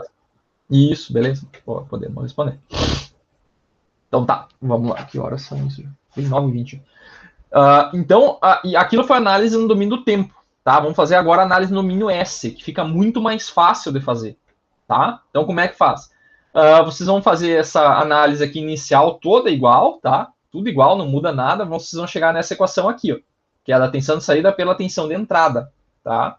E aqui vai ter um S, tá? E daí, pessoal, isso aqui é análise para sinais senoidais, tá? Então, isso aqui é para análise senoidal, tá? Senoidal, ok? E o que acontece? Esse sinal aqui de entrada vai ser senoidal, o sinal de saída também vai ser senoidal, tá? Daí, nós queremos analisar o ganho, né? Então, nós vamos pegar o VO dividido pelo V1, que vai passar dividindo aqui, tá? Então, VO sobre V1 dá isso aqui. Isso aqui, pessoal, também tem um nome, chamado também de função de transferência. Não sei se vocês viram isso lá no Olinto, ou com matemática aplicada, que a tensão de saída dividida pela tensão de entrada em S, a gente chama de função de transferência, que é a transferência do sinal de entrada para a saída, tá? Também tem esse nome, ok? Beleza, então, assim, o que nós vamos fazer? Em regime permanente, lá nós colocávamos uma senoide, derivava ela, ajustava e tal. Aqui não. O que nós vamos fazer? A variável S, como eu já comentei para vocês, ela é um número real mais J ômega, tá? Quando a gente analisa um circuito, a saída vai ser composta por uma exponencial negativa mais senos e cossenos, tá? Em regime permanente, esse cara aqui, ó, que vai produzir a exponencial negativa, ela vai para zero, tá? Então, o que nós podemos fazer? Quando a gente quer analisar em regime permanente senoidal, a gente só pega o S e troca por J ômega, tá? Que isso é colocar o sistema em regime permanente, tá? Então, em regime permanente, o S vira J ômega, tá? Então, é só pegar essa função aqui, ó, tá? O que é o J ainda? J é um número complexo, né? Número complexo, raiz é menos 1, tá? Raiz é menos 1. Então, aqui no lugar do S, nós trocamos por J ômega. Então, o nosso ganho aqui, ó, já vai ficar em função da frequência, tá? Lembra que antes a gente fez isso, né? Vou voltar no slide anterior. Aqui a gente fez o gráfico em função da frequência, tá? Fazendo como? Colocando todo mundo em função de seno, cosseno, somando 90, diminuindo 90, fica ruim de ver. Aqui a gente vai fazer direto, ó, tá? Então é só trocar o S por J ômega, tá? Que vai ficar o ganho em função de J ômega, tá? Então é ganho função de J ômega, tá? E daí isso aqui, pessoal, a gente analisa módulo e fase, que nem vocês faziam em circuitos 2, tá? Então como é que a gente faz? Primeiro, o módulo da tensão, tá? Como é que a gente faz um módulo no número complexo, tá? Isso aqui, pessoal, é como se fosse um triângulo, né? Como se fosse um triângulo. Aqui a gente tem a parte real e aqui a gente tem a parte imaginária, tá? Então a parte real é o que não tem J, que nesse caso aqui é 0. E a parte imaginária é a parte que tem J, tá? Que é toda essa parte aqui sem o J, né? Então é tudo isso aqui, né? Isso aqui é a nossa parte imaginária, tá? Com sinal negativo também. Então a gente pega essa parte aqui, ó, ou a parte real nesse caso aqui, ó, ela é 0, né? Não tem parte real, é mais 0. Então a parte real é 0 e a parte imaginária é esse número aqui. Então a gente eleva ao quadrado. Quando a gente eleva ao quadrado, o sinal negativo sai, tá? E depois a gente tira a raiz. Então fica R vezes C vezes ômega, que é que nem nós tínhamos obtido antes, tá? A mesma coisa. Então o que é o módulo? O módulo é esse comprimento aqui, ó, né? O módulo é o comprimento desse triângulo, onde aqui é a parte imaginária, que é a parte real. Como a parte real é 0, essa altura aqui, ó, é a mesma dessa, porque essa aqui é 0. Então ficou só uma reta, assim, né? Então esse é o módulo, tá? É o comprimento do vetor, tá? Porque isso aqui a gente pode escrever como sendo um vetor, né? No plano cartesiano, aqui, né? Nesse ponto aqui. Então aqui é um triângulo, na verdade, né? Então aqui é o se a gente tiver o número Z aqui, que é A mais B vezes J, a parte real é aqui e a parte imaginária é aqui. B vezes J, tá? O que é o módulo? O módulo é esse comprimento aqui, ó, tá? Esse comprimento. E o ângulo é a fase, tá? Que a gente já vai usar, tá? Beleza? Vamos apagar um pouquinho da minha riscaria aqui. E, professor, Pode só falar. esclarecer uma dúvida aqui. No caso, então, assim, na prática, pelo que eu entendi aqui, me deu um insight, quando tu tá em regime permanente, é comum tu usar a transformada de Fourier, e a de Laplace é mais para transitório mesmo, é isso? É correto? Transitório, perfeito, perfeito. Na verdade, como assim, ó, na verdade, as duas, tu pode fazer as duas coisas. A Laplace, tu pode resolver esse sistema senoidal e transiente, e a Fourier também, tá? A diferença, na verdade, é que, assim, a Laplace, ela serve, como a integral de Laplace, ela começa em zero, né? Sim. Né? Isso por quê? Porque os sinais que ela está trabalhando, aqui vai ter uma exponencial, dm na menos st, e aqui vai ter uma f de t, tá? Uhum. E daí, é por quê? Porque os sinais, eles começam todos em zero. Tá? Por que isso? Porque na prática, isso aqui é a função f de t. E na prática, a gente não quer saber informação do sinal que veio, digamos, lá de menos infinito até zero. Isso aí não nos importa, a gente quer saber a partir de zero. Tá?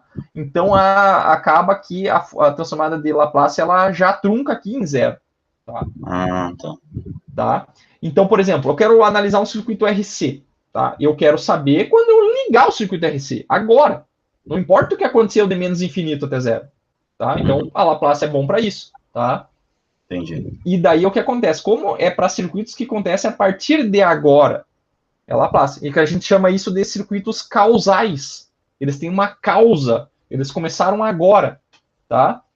Os circuitos resolvidos com Fourier, então o circuito RC ele já vinha com um sinal lá de menos infinito até agora. Então ele não... A causa dele já passou, né? Já teve o estímulo, já começou antes de eu começar a analisar. Ele não é causal, tá? Então, mas assim, ó, eu posso fazer, pegar um sinal causal e aplicar na transformada de Fourier que vai dar a mesma coisa. Também dá. Tá? São equivalentes. Mas a gente usa Laplace porque os sinais são causais, tá? E é até mais fácil de trabalhar. E daí, depois que eu faço a Laplace, eu posso transformar o S em J ômega, e daí a resposta é igual a D, igual a de Fourier. Tá? Elas são primas. Na verdade, o Fourier era o orientador do Laplace, né? Sabiam disso? Daí sim. Sim. Eu tinha tido um pouco disso na parte matemática, mas nunca tinha entendido muito bem assim, como aplicar na prática. Então, sim. A transformada de Fourier veio antes, foi o Fourier que pegou e inventou, e daí ele teve um aluno, um estudante de orientado dele, não sei se de que nível que tinha, se era mestrado por aí na época, e o cara inventou a transformada de Laplace, e a Laplace é mais geral do que a transformada de Fourier. Então, o discípulo superou o mestre, nesse caso. Que ano que foi isso? Será, professor? 1800 e pouco? 700? 1700, 1800, por ali. Foi... Bem. O Fourier, ele era um filósofo, praticamente, tem várias filosofias dele, do objetivismo, assim, de ser ciência exata. Fourier acreditava que tudo poderia ser modelado com equações. É errado isso, né? Porque tem coisas que não são modeladas, tem que ser estatisticamente, né? Tipo universo determinístico. E ele foi um dos precursores, ele e o Newton, né? Descartes também foi um dos que foram precursores nessa ideia aí que já causaram bastante problemas para a humanidade também, né? Mas para problemas simples, tudo bem, mas tem muitos problemas que não são determinísticos, né? Então, eles não sabiam disso na época também. Ali no caso é uma EDO, né? Só que tu tira a parte da exponencial, daí fica muito mais fácil, né? Na verdade, assim, quando a gente tem um sistema assim, por exemplo, poderia ser um circuito bem simples, tipo botar assim, um resistor e um capacitor, tá? E daí a gente pega e aqui coloca uma senoide, tá? Então o que acontece? Se entrou senoide, tem que sair senoide, né? Ok? Só que assim, ó, esse filtro aqui, a gente chama de filtro, a gente vai ver no final da disciplina. É um circuitinho RC. A gente viu lá em circuitos 1, a gente viu com fonte C6, circuitos 2, vocês viram com fonte alternada. Tá? O circuito RC, ele tem uma resposta natural do circuito RC.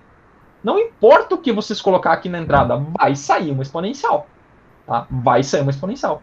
Então, se vocês colocar aqui o VI, aqui VO, o VO vai ser sempre alguma coisa aqui, vezes uma exponencial, que nesse caso aqui vai ser T sobre RC, tá? Mais constantes aqui vezes o seno, se aqui for seno, né? Tá? Seno de ômega t mais uma fase aqui. Ômega t mais uma fase, tá? Então ele vai sair com uma amplitude e uma fase, tá? Quando passa mais tempo, essa exponencial vai para zero, tá? Vai para zero. Sobrou quem? Sobrou senoidal, tá? Por isso que a gente diz que entrou em regime permanente senoidal, tá? Então essa exponencial vai para zero. Como é que a gente faz isso com o Laplace? Porque Laplace, pessoal, dá toda a resposta. O Laplace dá toda a resposta, com a exponencial e a parte senoidal. É a mais completa que tem, tá? Acho que se fazer por Fourier também vai dar total, tá? Só que daí o que acontece? Quando a gente passa mais tempo, a exponencial vai para zero, tá? Como é que a gente faz isso por Laplace? A gente pega o S de Laplace e troca por J ômega, tá? Que daí vai sobrar só isso aqui, tá? Esse K aqui, pessoal, é esse ganho vezes a tensão de entrada, tá? Esse ganho vai produzir o K aqui, que é a saída. O que é o ganho? A tensão de saída é a tensão de entrada vezes o ganho, né? Tá? Só que daí agora vai ter uma fase também, né? Vai ter uma fase que não tinha antes. Tá? Eu acho que tem uns esquemas na transformada de Fourier que tu consegue calcular para quando não é periódica, quando é de 0 a t, se não me engano. Mas dá uma trabalheira, né? Dá uma trabalheira. A Laplace é mais, eu acho, mais geral, assim, mais útil para nós. Tá? E tem essa interpretação, né, que a gente pode transformar ela em frequência, né? Tem uma tabela também que é... tem essa tabela. A Fourier também tem a tabela, mas é mais pela dificuldade mesmo, né? Então, são bem semelhantes as duas, tá? Só que a Laplace é melhor. Tá? Então, vamos lá, o ganho, ou a função ganho em J ômega, pessoal, que a gente obteve transformando S em J ômega, tá? Esse é o ganho em regime permanente. Esse ganho vai ser sempre complexo, tá? Porque a gente trocou por J ômega. Como é um número complexo, a gente tem que dividir em magnitude e fase, tá? Então, a magnitude é o ganho, tá? O módulo do ganho, que a gente chama. Por isso que eu deixei o módulo, que é módulo do ganho, tá? Esse ganho vai variar com a frequência. E o que é a fase? A fase, pessoal, é a fase do ganho vai ser o quanto vai defasar a saída em relação à entrada, tá? Então, a fase, ela é o arco tangente, né? Tangente na menos 1, da parte imaginária sobre a parte real. Sempre vai ser assim, tá? Então, nesse caso aqui vai ser, o que é a parte imaginária? É toda ela, né? Porque não tem parte real. Então, é menos RC ômega, tá? Dividido pela parte real, que é zero, né? Então, vai dar um zero aqui, tá? Ou tendendo a zero. Então, esse número negativo dividido por zero vai dar um número menos infinito, tá? E quanto que é o arco tangente menos infinito, pessoal? Quanto que é arco tangente menos infinito? Deixa eu abrir um plotador aqui, peraí. Lembra assim, o que é tangente, né, pessoal? Tangente, a gente tem um círculo aqui, ó, tá? O que é o cosseno? O cosseno a gente pega um número aqui ó, nesse círculo e projeta no eixo X. Seno projeta no eixo Y. E o que é tangente? Tangente a gente pega esse ponto aqui ó, e projeta nesse eixo aqui, ó. Tá? Então a gente projeta lá. Esse valor que der aqui é a tangente desse ângulo, tá? Então quando o ângulo tende a 90, ó, vai dando um número... Espera aí que deu um... Manter. Espera aí, só um pouquinho. Deu um R. Onde é que eu tá? Então aqui, ó, o que é tangente? Eu pego esse ângulo aqui, ó, no círculo unitário e projeto nessa reta vertical aqui, ó, tá? Então, quanto maior o ângulo, maior vai dar o meu valor. Então, quando eu for no meu limite, onde o meu ângulo for 90, a minha tangente vai dar infinito. Tá? A tangente de 90 é infinito.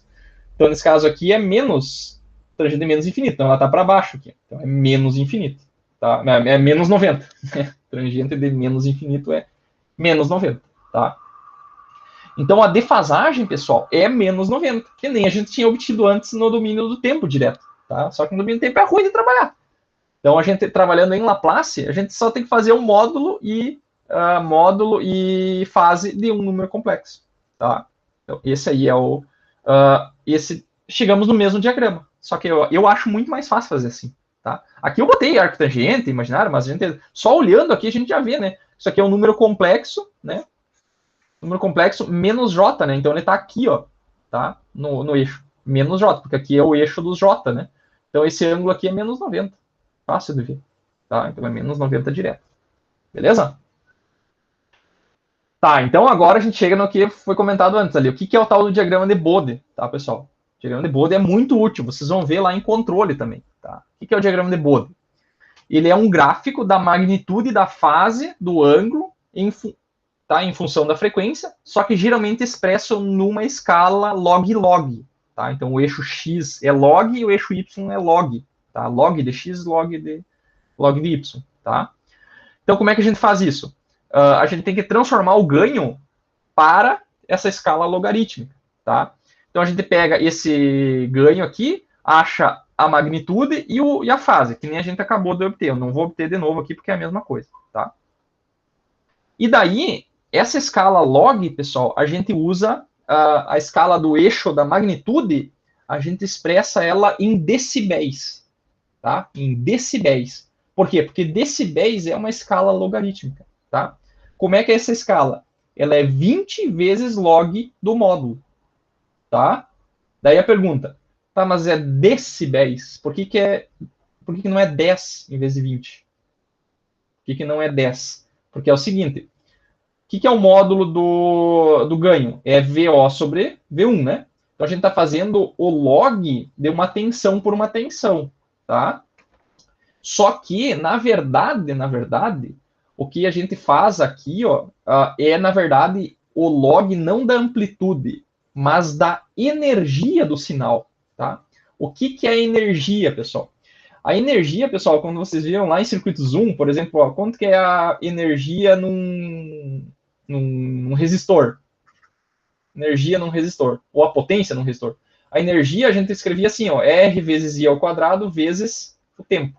Tá? A energia aumenta com o tempo. Ou V ao quadrado sobre R vezes o tempo. Tá? Quanto que é a energia no indutor? Energia no indutor, ela é 1/2 de L vezes I ao quadrado. Energia num capacitor é 1/2 de C vezes V ao quadrado. Vocês estão vendo que todas elas têm um quadrado aqui, ó?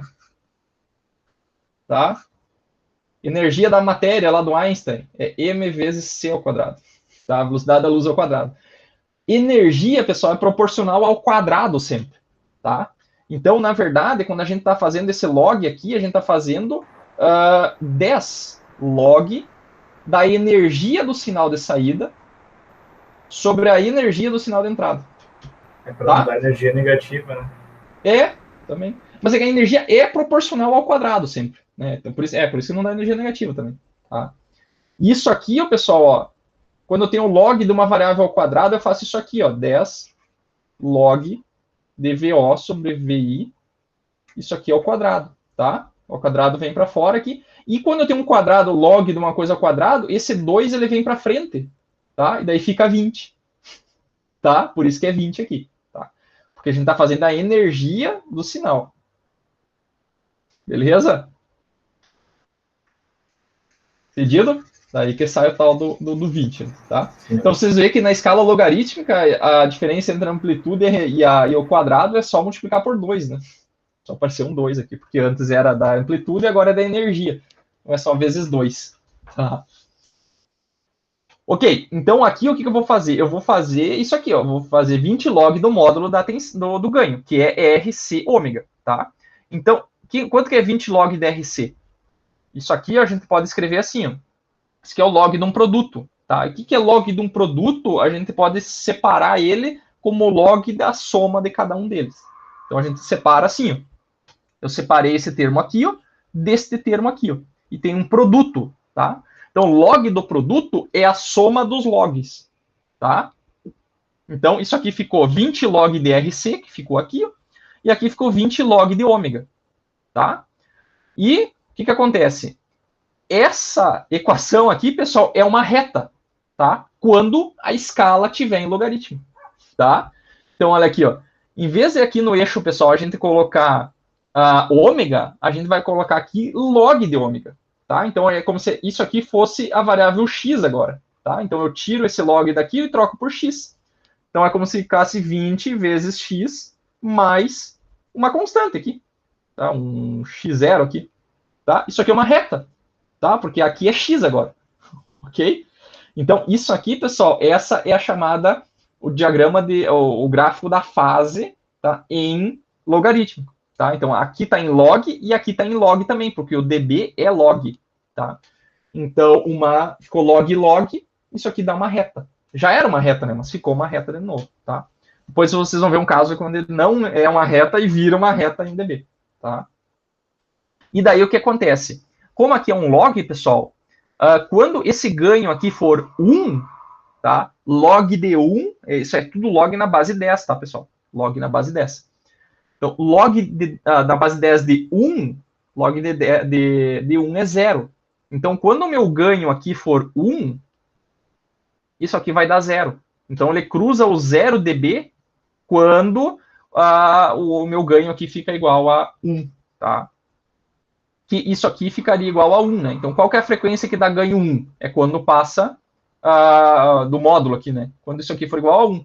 Então, é quando o ômega for igual a 1 sobre RC, né? Que esse RC passa para o outro lado dividindo. Então, 1 sobre RC é quando o ganho fica igual a 1, tá? Beleza? Então, para ganhos, então quer dizer que para cá o ganho é maior do que 1. Então, ele está amplificando o sinal. Para ganhos menores do que 1, log de um número menor que 1 dá negativo, tá? Então, aqui ganhos, digamos aqui, ó, menos 10 dB, por exemplo. O que é menos 10 dB? Quer dizer que ele está atenuando em 10 dB, tá? Atenuação em dB, tá? Beleza? Então, isso aqui, pessoal, tem uma inclinação, tá? Porque tem um 20 aqui, ó, tá? O que significa esse 20? 20 é a inclinação, né, da reta, tá? Essa reta, quando a gente está em log, a gente chama de que ela tem uma inclinação de 20 dB por década, tá? Por quê? Porque quando eu coloco 1, quando o meu log aqui dá 1 aqui dentro, vai dar 0. Quando eu colocar log de 10, daí log de 10 dá 1. Então, eu multipliquei por 10 a frequência e a minha amplitude subiu 20 dB. Tá? Então, a cada vez que eu multiplico por 10 a frequência, sobe 20 dB. Tá? Então, multiplicar por 10 a frequência significa uma década. Tá? Uma década é a cada vez que multiplica por 10. Então, essa escala, como ela é logarítmica, ela seria assim. Ó. Aqui seria 1, tá?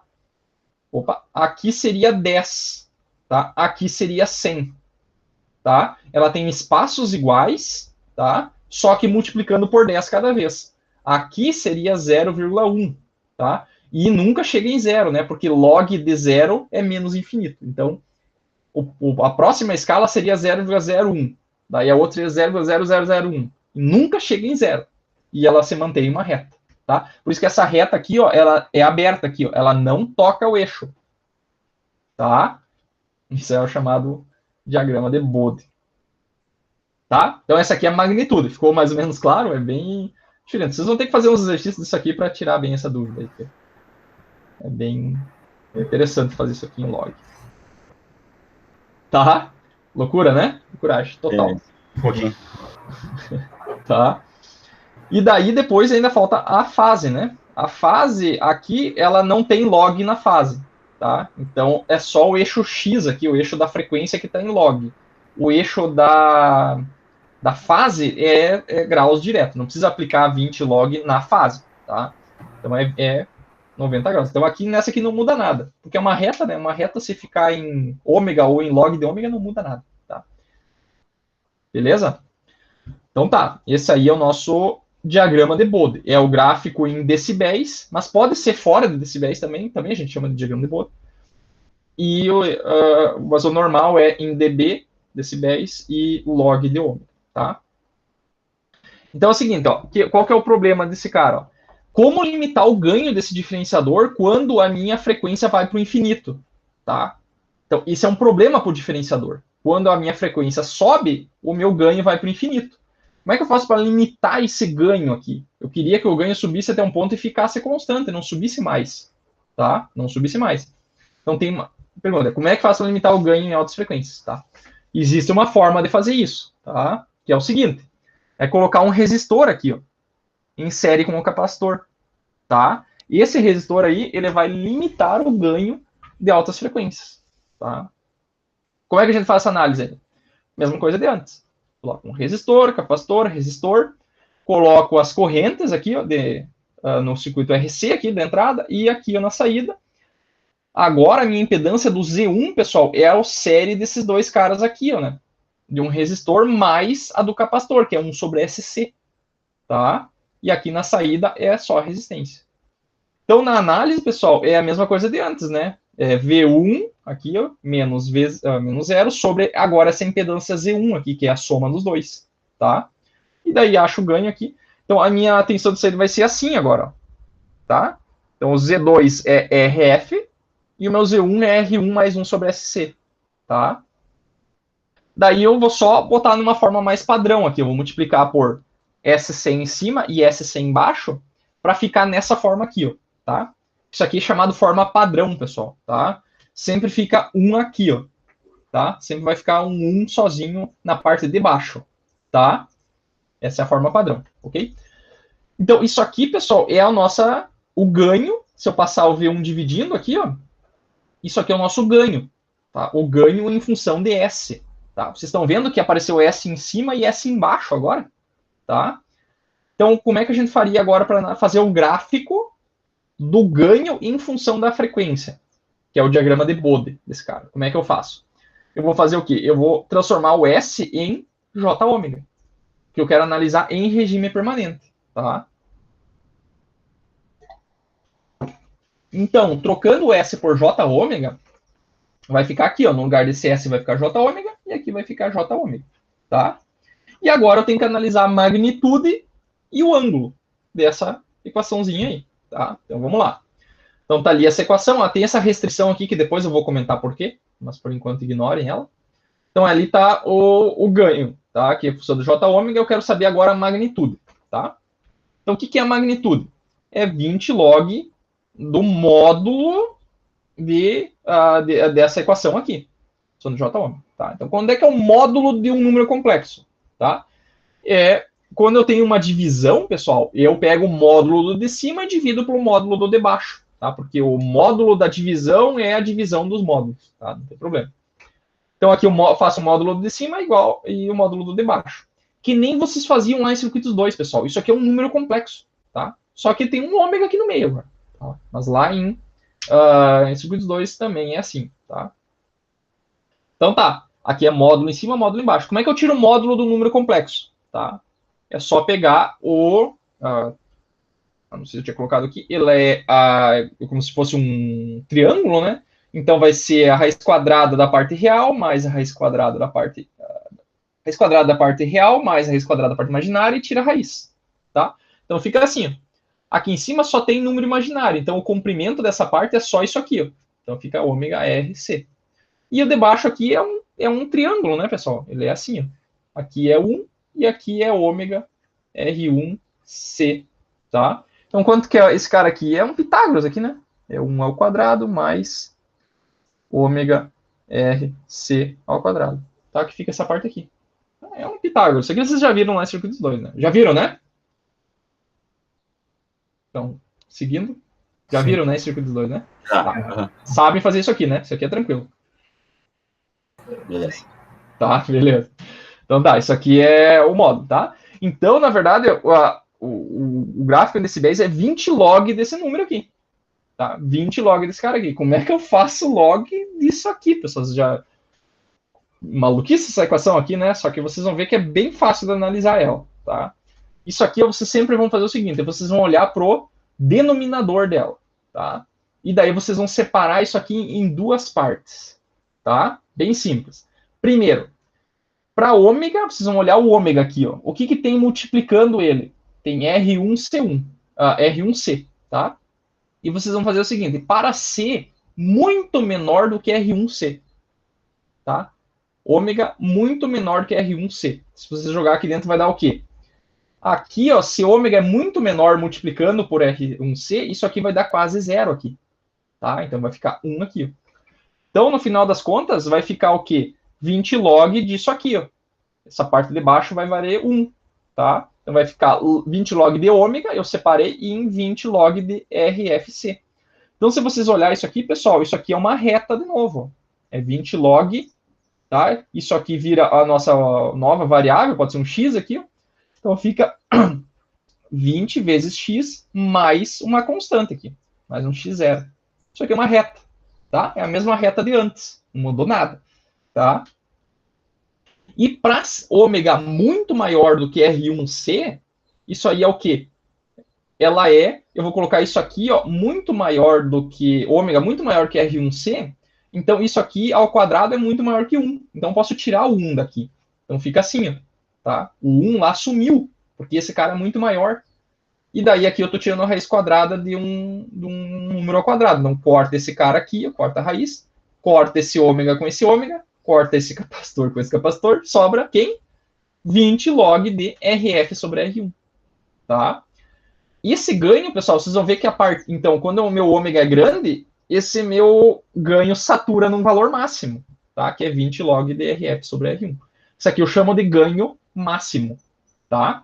É o ganho máximo do meu amplificador diferenciador, tá? Então, ó, se a gente for fazer um diagrama de Bode, ó, tá, faltou a fase, né? Que lá é a magnitude. Então, a magnitude, voltando, é uma reta até chegar nesse ômega R1C, e depois ele vira uma constante, tá? E a magnitude a fase. Então, a fase, a gente vai analisar a fase desse número aqui, tá? Então, aqui, ó, o que é a fase do número complexo? É o arco tangente da parte imaginária dividido pela parte real, tá?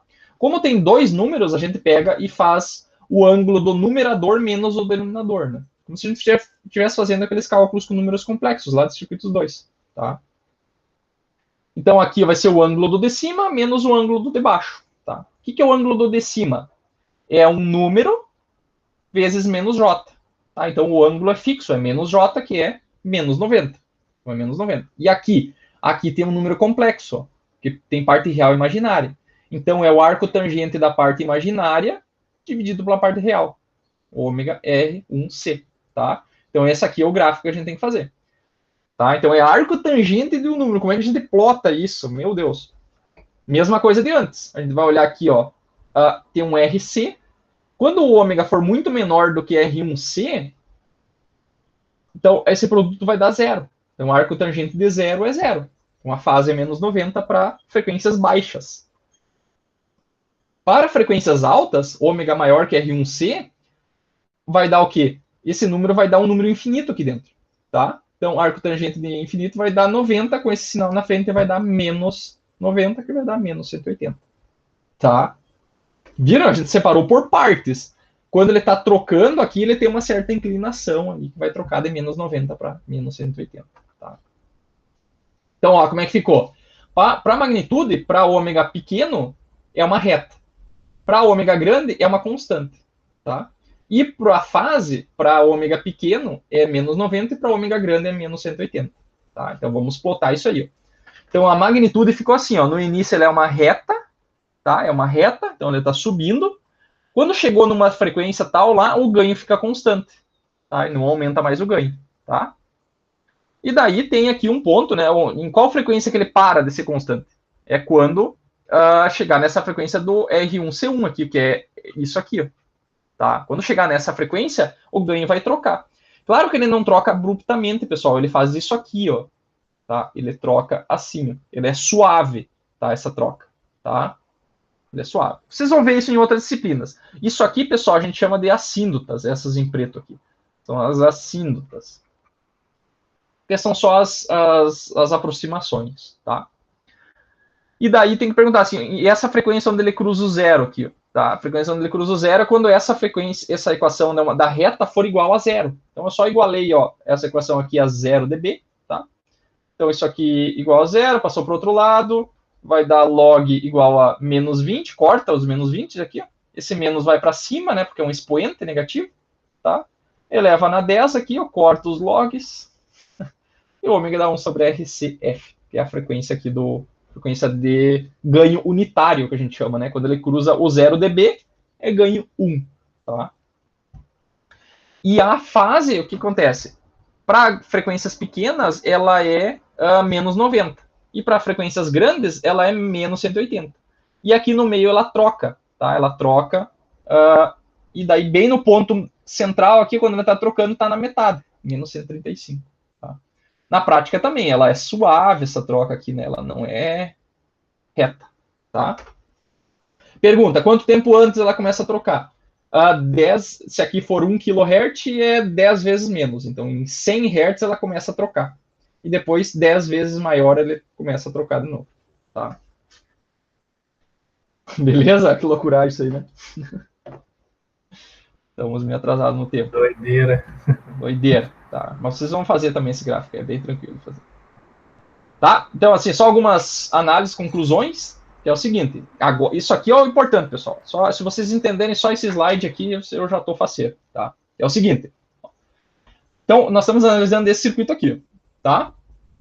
Então, é o seguinte, ó. Para baixas frequências, tá? Baixas frequências é o quê? Abaixo dessa frequência aqui, ó. Dessa frequência aqui, tá? 1 sobre RC, pessoal, é uma frequência, tá? Porque R vezes C é a constante de tempo lá do circuito Zoom. Então, 1 sobre tempo é frequência. Tá? Então, 1 sobre RC1 é frequência, em radianos por segundo. Então, para baixas frequências, a impedância do capacitor é alta.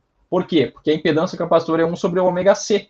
Então, se o ômega é baixo, 1 dividido por um número pequeno, isso aqui tende a ficar grande. Tá? Então, para frequências baixas, a impedância do capacitor é alta. Tá? Muito maior do que o resistor. Então, para frequências baixas, é como se não tivesse o resistor. Tá? Então, ele vira um derivador normal. Tá? Então, abaixo de certa frequência, ele é um derivador normal. Tá? Por quê? Porque o capacitor é grande. Então, o resistor R1 fica pequeno. Tá? Beleza? Então, o circuito funciona como um derivador puro. Porque ele tem uma reta aqui, ó. É reto isso aqui. Quando é reto e é menos 90, é um derivador puro. Tá? Agora, em frequências altas, lembram o que acontecia lá em circuitos em eletrônica 2, quando a gente analisava a análise CA de amplificadores? Quando a frequência era alta, o que acontecia com o capacitor? Desacoplamento ali, né? Ele virava um curto. Virava um curto. Então, olha essa equação aqui, ó. Quando o ômega é grande, isso aqui dá quase zero, tá? Então, o capacitor vira um curto, tá? Então, se vocês olharem isso aqui, ó, o que acontece nesse circuito aqui, ó, quando o capacitor vira um curto, tá? Vira um curto aqui. Que circuito é esse aqui, ó, quando o capacitor é um curto? É o que a gente viu antes. É o inversor. É o inversor normal. E quanto que é o ganho do inversor normal? RF sobre R1. RF sobre R1, que tá aqui, ó. Olha aqui, ó. Só que aqui tá em dB, né? É 20 log do módulo do ganho. Qual que é o ganho? Menos RF sobre R1. Então, o ganho máximo, o derivador, ele vira um amplificador inversor quando a frequência sobe. Então, o ganho fica limitado pelo ganho do inversor. Se vocês entenderem isso aí, pessoal, meu Deus, tô faceiraço. Posso dormir tranquilo hoje. Meu papel foi cumprido. Tá? Então, o derivador, ele começa como um derivador, porque o capacitor é grande, a impedância do capacitor é grande.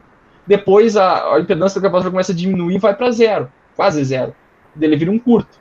Então, depois o capacitor some, ele vira um amplificador inversor. Mas como é que eu sei que é um inversor?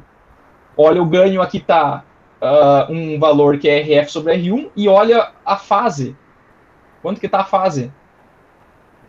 O que é menos 180? É o menos 1 aqui. Ó. Então ele inverteu a fase para altas frequências. Tá? Que é o que o inversor sempre faz. Ele, na verdade, o inversor inverte para todas as frequências. Né? Só que esse aqui, a partir de uma certa frequência, ele vira um inversor. Tá? Inversor puro. Tá? Entenderam isso aí, pessoal? Tá show de bola. Tá? Não precisa nem saber plotar o gráfico. Mas sabendo, entendendo isso aí, tá show de bola. Tá? Tá? Então, para baixo ele vira derivador, para cima ele vira inversor. Tá? Então, só a última análise aqui. Ó. Então, o R1, pessoal, o que o R1 faz? O R1 ele diminui a efetividade do derivador em altas frequências. Tá? Por isso que o R1 tem que ser geralmente bem menor que o RF. Tá? Então, se aqui for 10K, o R1 vai ser tipo 100 ohms, 200 ohms, 1K no máximo, tá? Então, esse resistor aqui, ele estraga o derivador, tá? Só que ele estraga só para altas frequências. Então, se o R1 aqui, ó, for muito grande, essa frequência começa a diminuir, tá? E daí chega um ponto que essa frequência vai ser igual a essa. Então, o derivador vai fazer isso aqui, ó, tá? Então, ele nem vai amplificar, ele vai atenuar tudo, tá? Só vai derivar para uma faixa de frequência muito pequena, tá? Então, geralmente, o R1 é bem menor. E, consequentemente, essa frequência onde ele vai deixar de ser inversor é bem grande. Tá? E é o seguinte, então, a frequência máxima, isso é uma dica, tá? Isso aqui é uma dica, tá? A frequência máxima do sinal a ser derivado, então, do sinal V1 que está entrando aqui, ó, tá? Eu chamei essa frequência de ômega máximo, tá? Ela deve ser 10 vezes menor do que a frequência onde o derivador deixa de ser efetivo, tá? Então, se aqui está a frequência do derivador, que ele deixa de ser derivador, a frequência que eu quero trabalhar do sinal, ela tem que ser 10 vezes menos do que essa frequência, tá? Então, ômega máximo tem que ser 10 vezes menor, ou seja, essa frequência aqui sobre 10, tá? Vai dar a frequência que eu consigo derivar com uma certa efetividade. Ele é um derivador bom. Por que 10 vezes? Porque 10 vezes antes dessa frequência, a fase já começa a mudar. Ó. E essa fase aqui, a magnitude também já começa a mudar, porque não é a bruta. Tem uma inclinaçãozinha. E essa aqui também. Então é bom não ficar 10 vezes abaixo. Tá? Que a gente diz assim, uma década abaixo. Tá? Então, uma década abaixo você projeta o teu... na verdade, tu vai ter um sinal, e daí a frequência do teu... que o ganho fica constante é uma década acima. Tá? Fica mais fácil de ver assim. Tá? Porque a frequência do sinal é fixa. Quem a gente projeta é o ômega HF, que eu chamei de high frequency, frequência mais alta. Tá? Beleza? Show? Tá? Beleza. Então, assim, ó, esse exemplo aqui eu vou fazer no início da última aula, porque vocês já estão cansados aí, já é 10 horas, tá? Então, na próxima aula, a gente começa a aula resolvendo esse exemplo aqui, tá? Beleza. Se quiserem olhar em casa, podem olhar. É bem... Tentem fazer, na verdade, em casa, vocês vão ver que é bem tranquilo. É para dimensionar um derivador, que a amplitude do sinal de entrada e saída é a mesma na frequência de 1 kHz, tá? E daí limitar o ganho máximo em 40 dB para uma frequência 20 vezes acima da frequência do sinal. Aí fazer o diagrama de Bode. Tentem fazer isso aí, que daí isso é para a próxima aula, né? Daí na próxima aula vocês já vão estar craque nisso aí. Terminem de fazer o exercício da lista ali, depois façam esse aqui. Tá? Beleza. Que hoje foi puxado. Depois uma perguntinha aqui no exercício da lista só. Tá, vou pegar e vou... Acho que vou parar de gravar aqui. Vou parar de gravar aqui, daí... Ou quer falar gravando também aqui? Tanto faz. Tanto faz. Tá, é ali na número 2 da lista lá, não sei se Deixa eu abrir a lista aqui. Ah, quase que eu abri o arquivo da prova aqui, né? Daí não ia dar. Onda quadrada? É. Esse é a 2 ou a 3? A 2. No caso, é só uma dúvida assim, ó. Para te saber a slew rate, tu tem que fazer a derivada ali, né? Mas aí o seguinte, nesse caso aqui, como é uma onda triangular ali, eu não posso fazer essa derivada, no caso, fazer uma derivada discreta, no caso, considerando o delta ali do claro, triângulo. Perfeito. É isso aí mesmo. Tá. É isso aí mesmo. Então aqui, onde é que eu tenho uma caneta aqui? Que aí eu faço até metade do período ali, na verdade, eu já consigo tirar a inclinação do Isso, do o teu SR, ele é a derivada da tensão de saída no tempo, né? Isso. Máximo, né? Seria instantâneo, né, no caso, nessa equação aí, mas eu posso pegar o intervalo ali e fazer... Isso, daí tu pega esse intervalo aqui, ó. Pega esse intervalo aqui. Aqui tu tem um ΔT, tá? Então essa derivada, ela é a gente pode aproximar por um ΔVO sobre um ΔT, né? Claro que nesse caso aqui a derivada não muda, né? Ela é a mesma. Então, nesse caso vai ser igual, tá? Então aqui fica um ΔT e aqui fica um ΔV, tá? Então, esse ΔV dividido por ΔT é o SR, tá? Então, vocês têm que achar o período aqui. O período é 1 sobre 200K, vai dar o período, só que aqui é metade, tá? Então, aqui é o período sobre 2, tá? Então, ΔT é o período sobre 2. e essa variação de tensão é mais 3 a menos 3, é 6 volts de variação. Tá? Dali sai o slew rate. E daí na 2 aqui, ó, na 3, né? Daí tem que fazer o cálculo, que aqui o slew rate ele estava meio limitado, né? Mas como é que é na questão? Quando é limitado, utilizando a configuração. Então a tensão de saída aqui ela está um pouco melhor, né? Ela não chegou a ficar uma triangular. Ela começou a subir um pouco antes, tá? Então eu quero que esse ΔS aqui, ó. Então, se o ΔS aqui, ó, pessoal, que é o tempo que ele fica subindo, fosse 0, daí seria um amplificador ideal, né? Ele seria instantâneo a subida. Só que eu quero que esse ΔS seja pequeno. No caso aqui, 2 vezes o ΔS, né? Porque dentro de um período eu tenho 2 ΔS, né? Eu tenho um aqui e o outro aqui, né? Dentro de um período. Então eu quero que o meu ΔS, 2 vezes ΔS, né? Seja no máximo 5%. Tá? Então vocês vão calcular o período aqui, vocês vão calcular o ΔS, que é 5% do. Vai dar, na verdade, 2,5, né? Porque é 2 vezes 2,5, né? Isso aí tem que ser no máximo, tem que ser limitado. Tá? Então o período vocês têm pela frequência aqui, é tudo igual. Tá? Acho que dá para fazer tranquilamente. Beleza? Beleza, então. Beleza. Apresentação. Então tá, pessoal. Obrigado pela participação. Hoje passamos um pouquinho mais, mas foi pesada essa aula. Tá? Foi pesado. Tá? Bastante coisa nova aí. Tentem fazer esse exercício da aula ali, que vou colocar tudo no Moodle lá. Daí, se tiver um tempinho, tentem fazer. E aí na próxima aula a gente já começa e faz aquele exercício lá, fica melhor. Tá? E daí na próxima aula a gente já vai ver integrador. Tá? Integrador. E daí já tem uma lista e daí já aprova. Tá? Beleza? Então vocês entregam aquela lista, já vão ganhar uma lista dessa aqui, de derivador e integrador. Daí eu acho que não, na semana que vem, na outra é a prova. Tá? Aqui, o integrador deve ser um somador? O integrador tu só pega o capacitor e o resistor e troca de lugar. Tá? Tu só inverte, que daí em vez de aparecer S vezes V1, vai aparecer 1 sobre S vezes V1. Que 1 sobre S, uma função em S dividido por S, é uma integral. Tá? Daí ele sai uma integral. Tranquilo? E daí tem um problema, por exemplo, aquelas tensões de offset que vocês viram, corrente de offset, se eu tiver um integrador e deixar 0 na entrada, aquela tensãozinha do offset vai ser integrada. E daí satura a saída. Né? É um problema. Daí tem que colocar um resistor, que nem a gente colocou no derivador, tem um resistor ali que remove um pouco desse problema. Porque no integrador, pessoal, o integrador é como se fosse uma caixa d'água enchendo, né? Tá enchendo ela. Né? É um reservatório. E daí aquele resistor é um furo na caixa d'água. E daí tu deixa a caixa esvaziando. Se tiver um pinguinho de água entrando, ela nunca enche, porque tem um furinho também. Sim. Que é aquele resistor. Tá? As analogias que a gente usa para entender melhor. Beleza, até mais. Beleza, pessoal. Até a próxima aula. Eu tenho aula agora na próxima. Tá? Abraço, pessoal. Valeu. Abraço.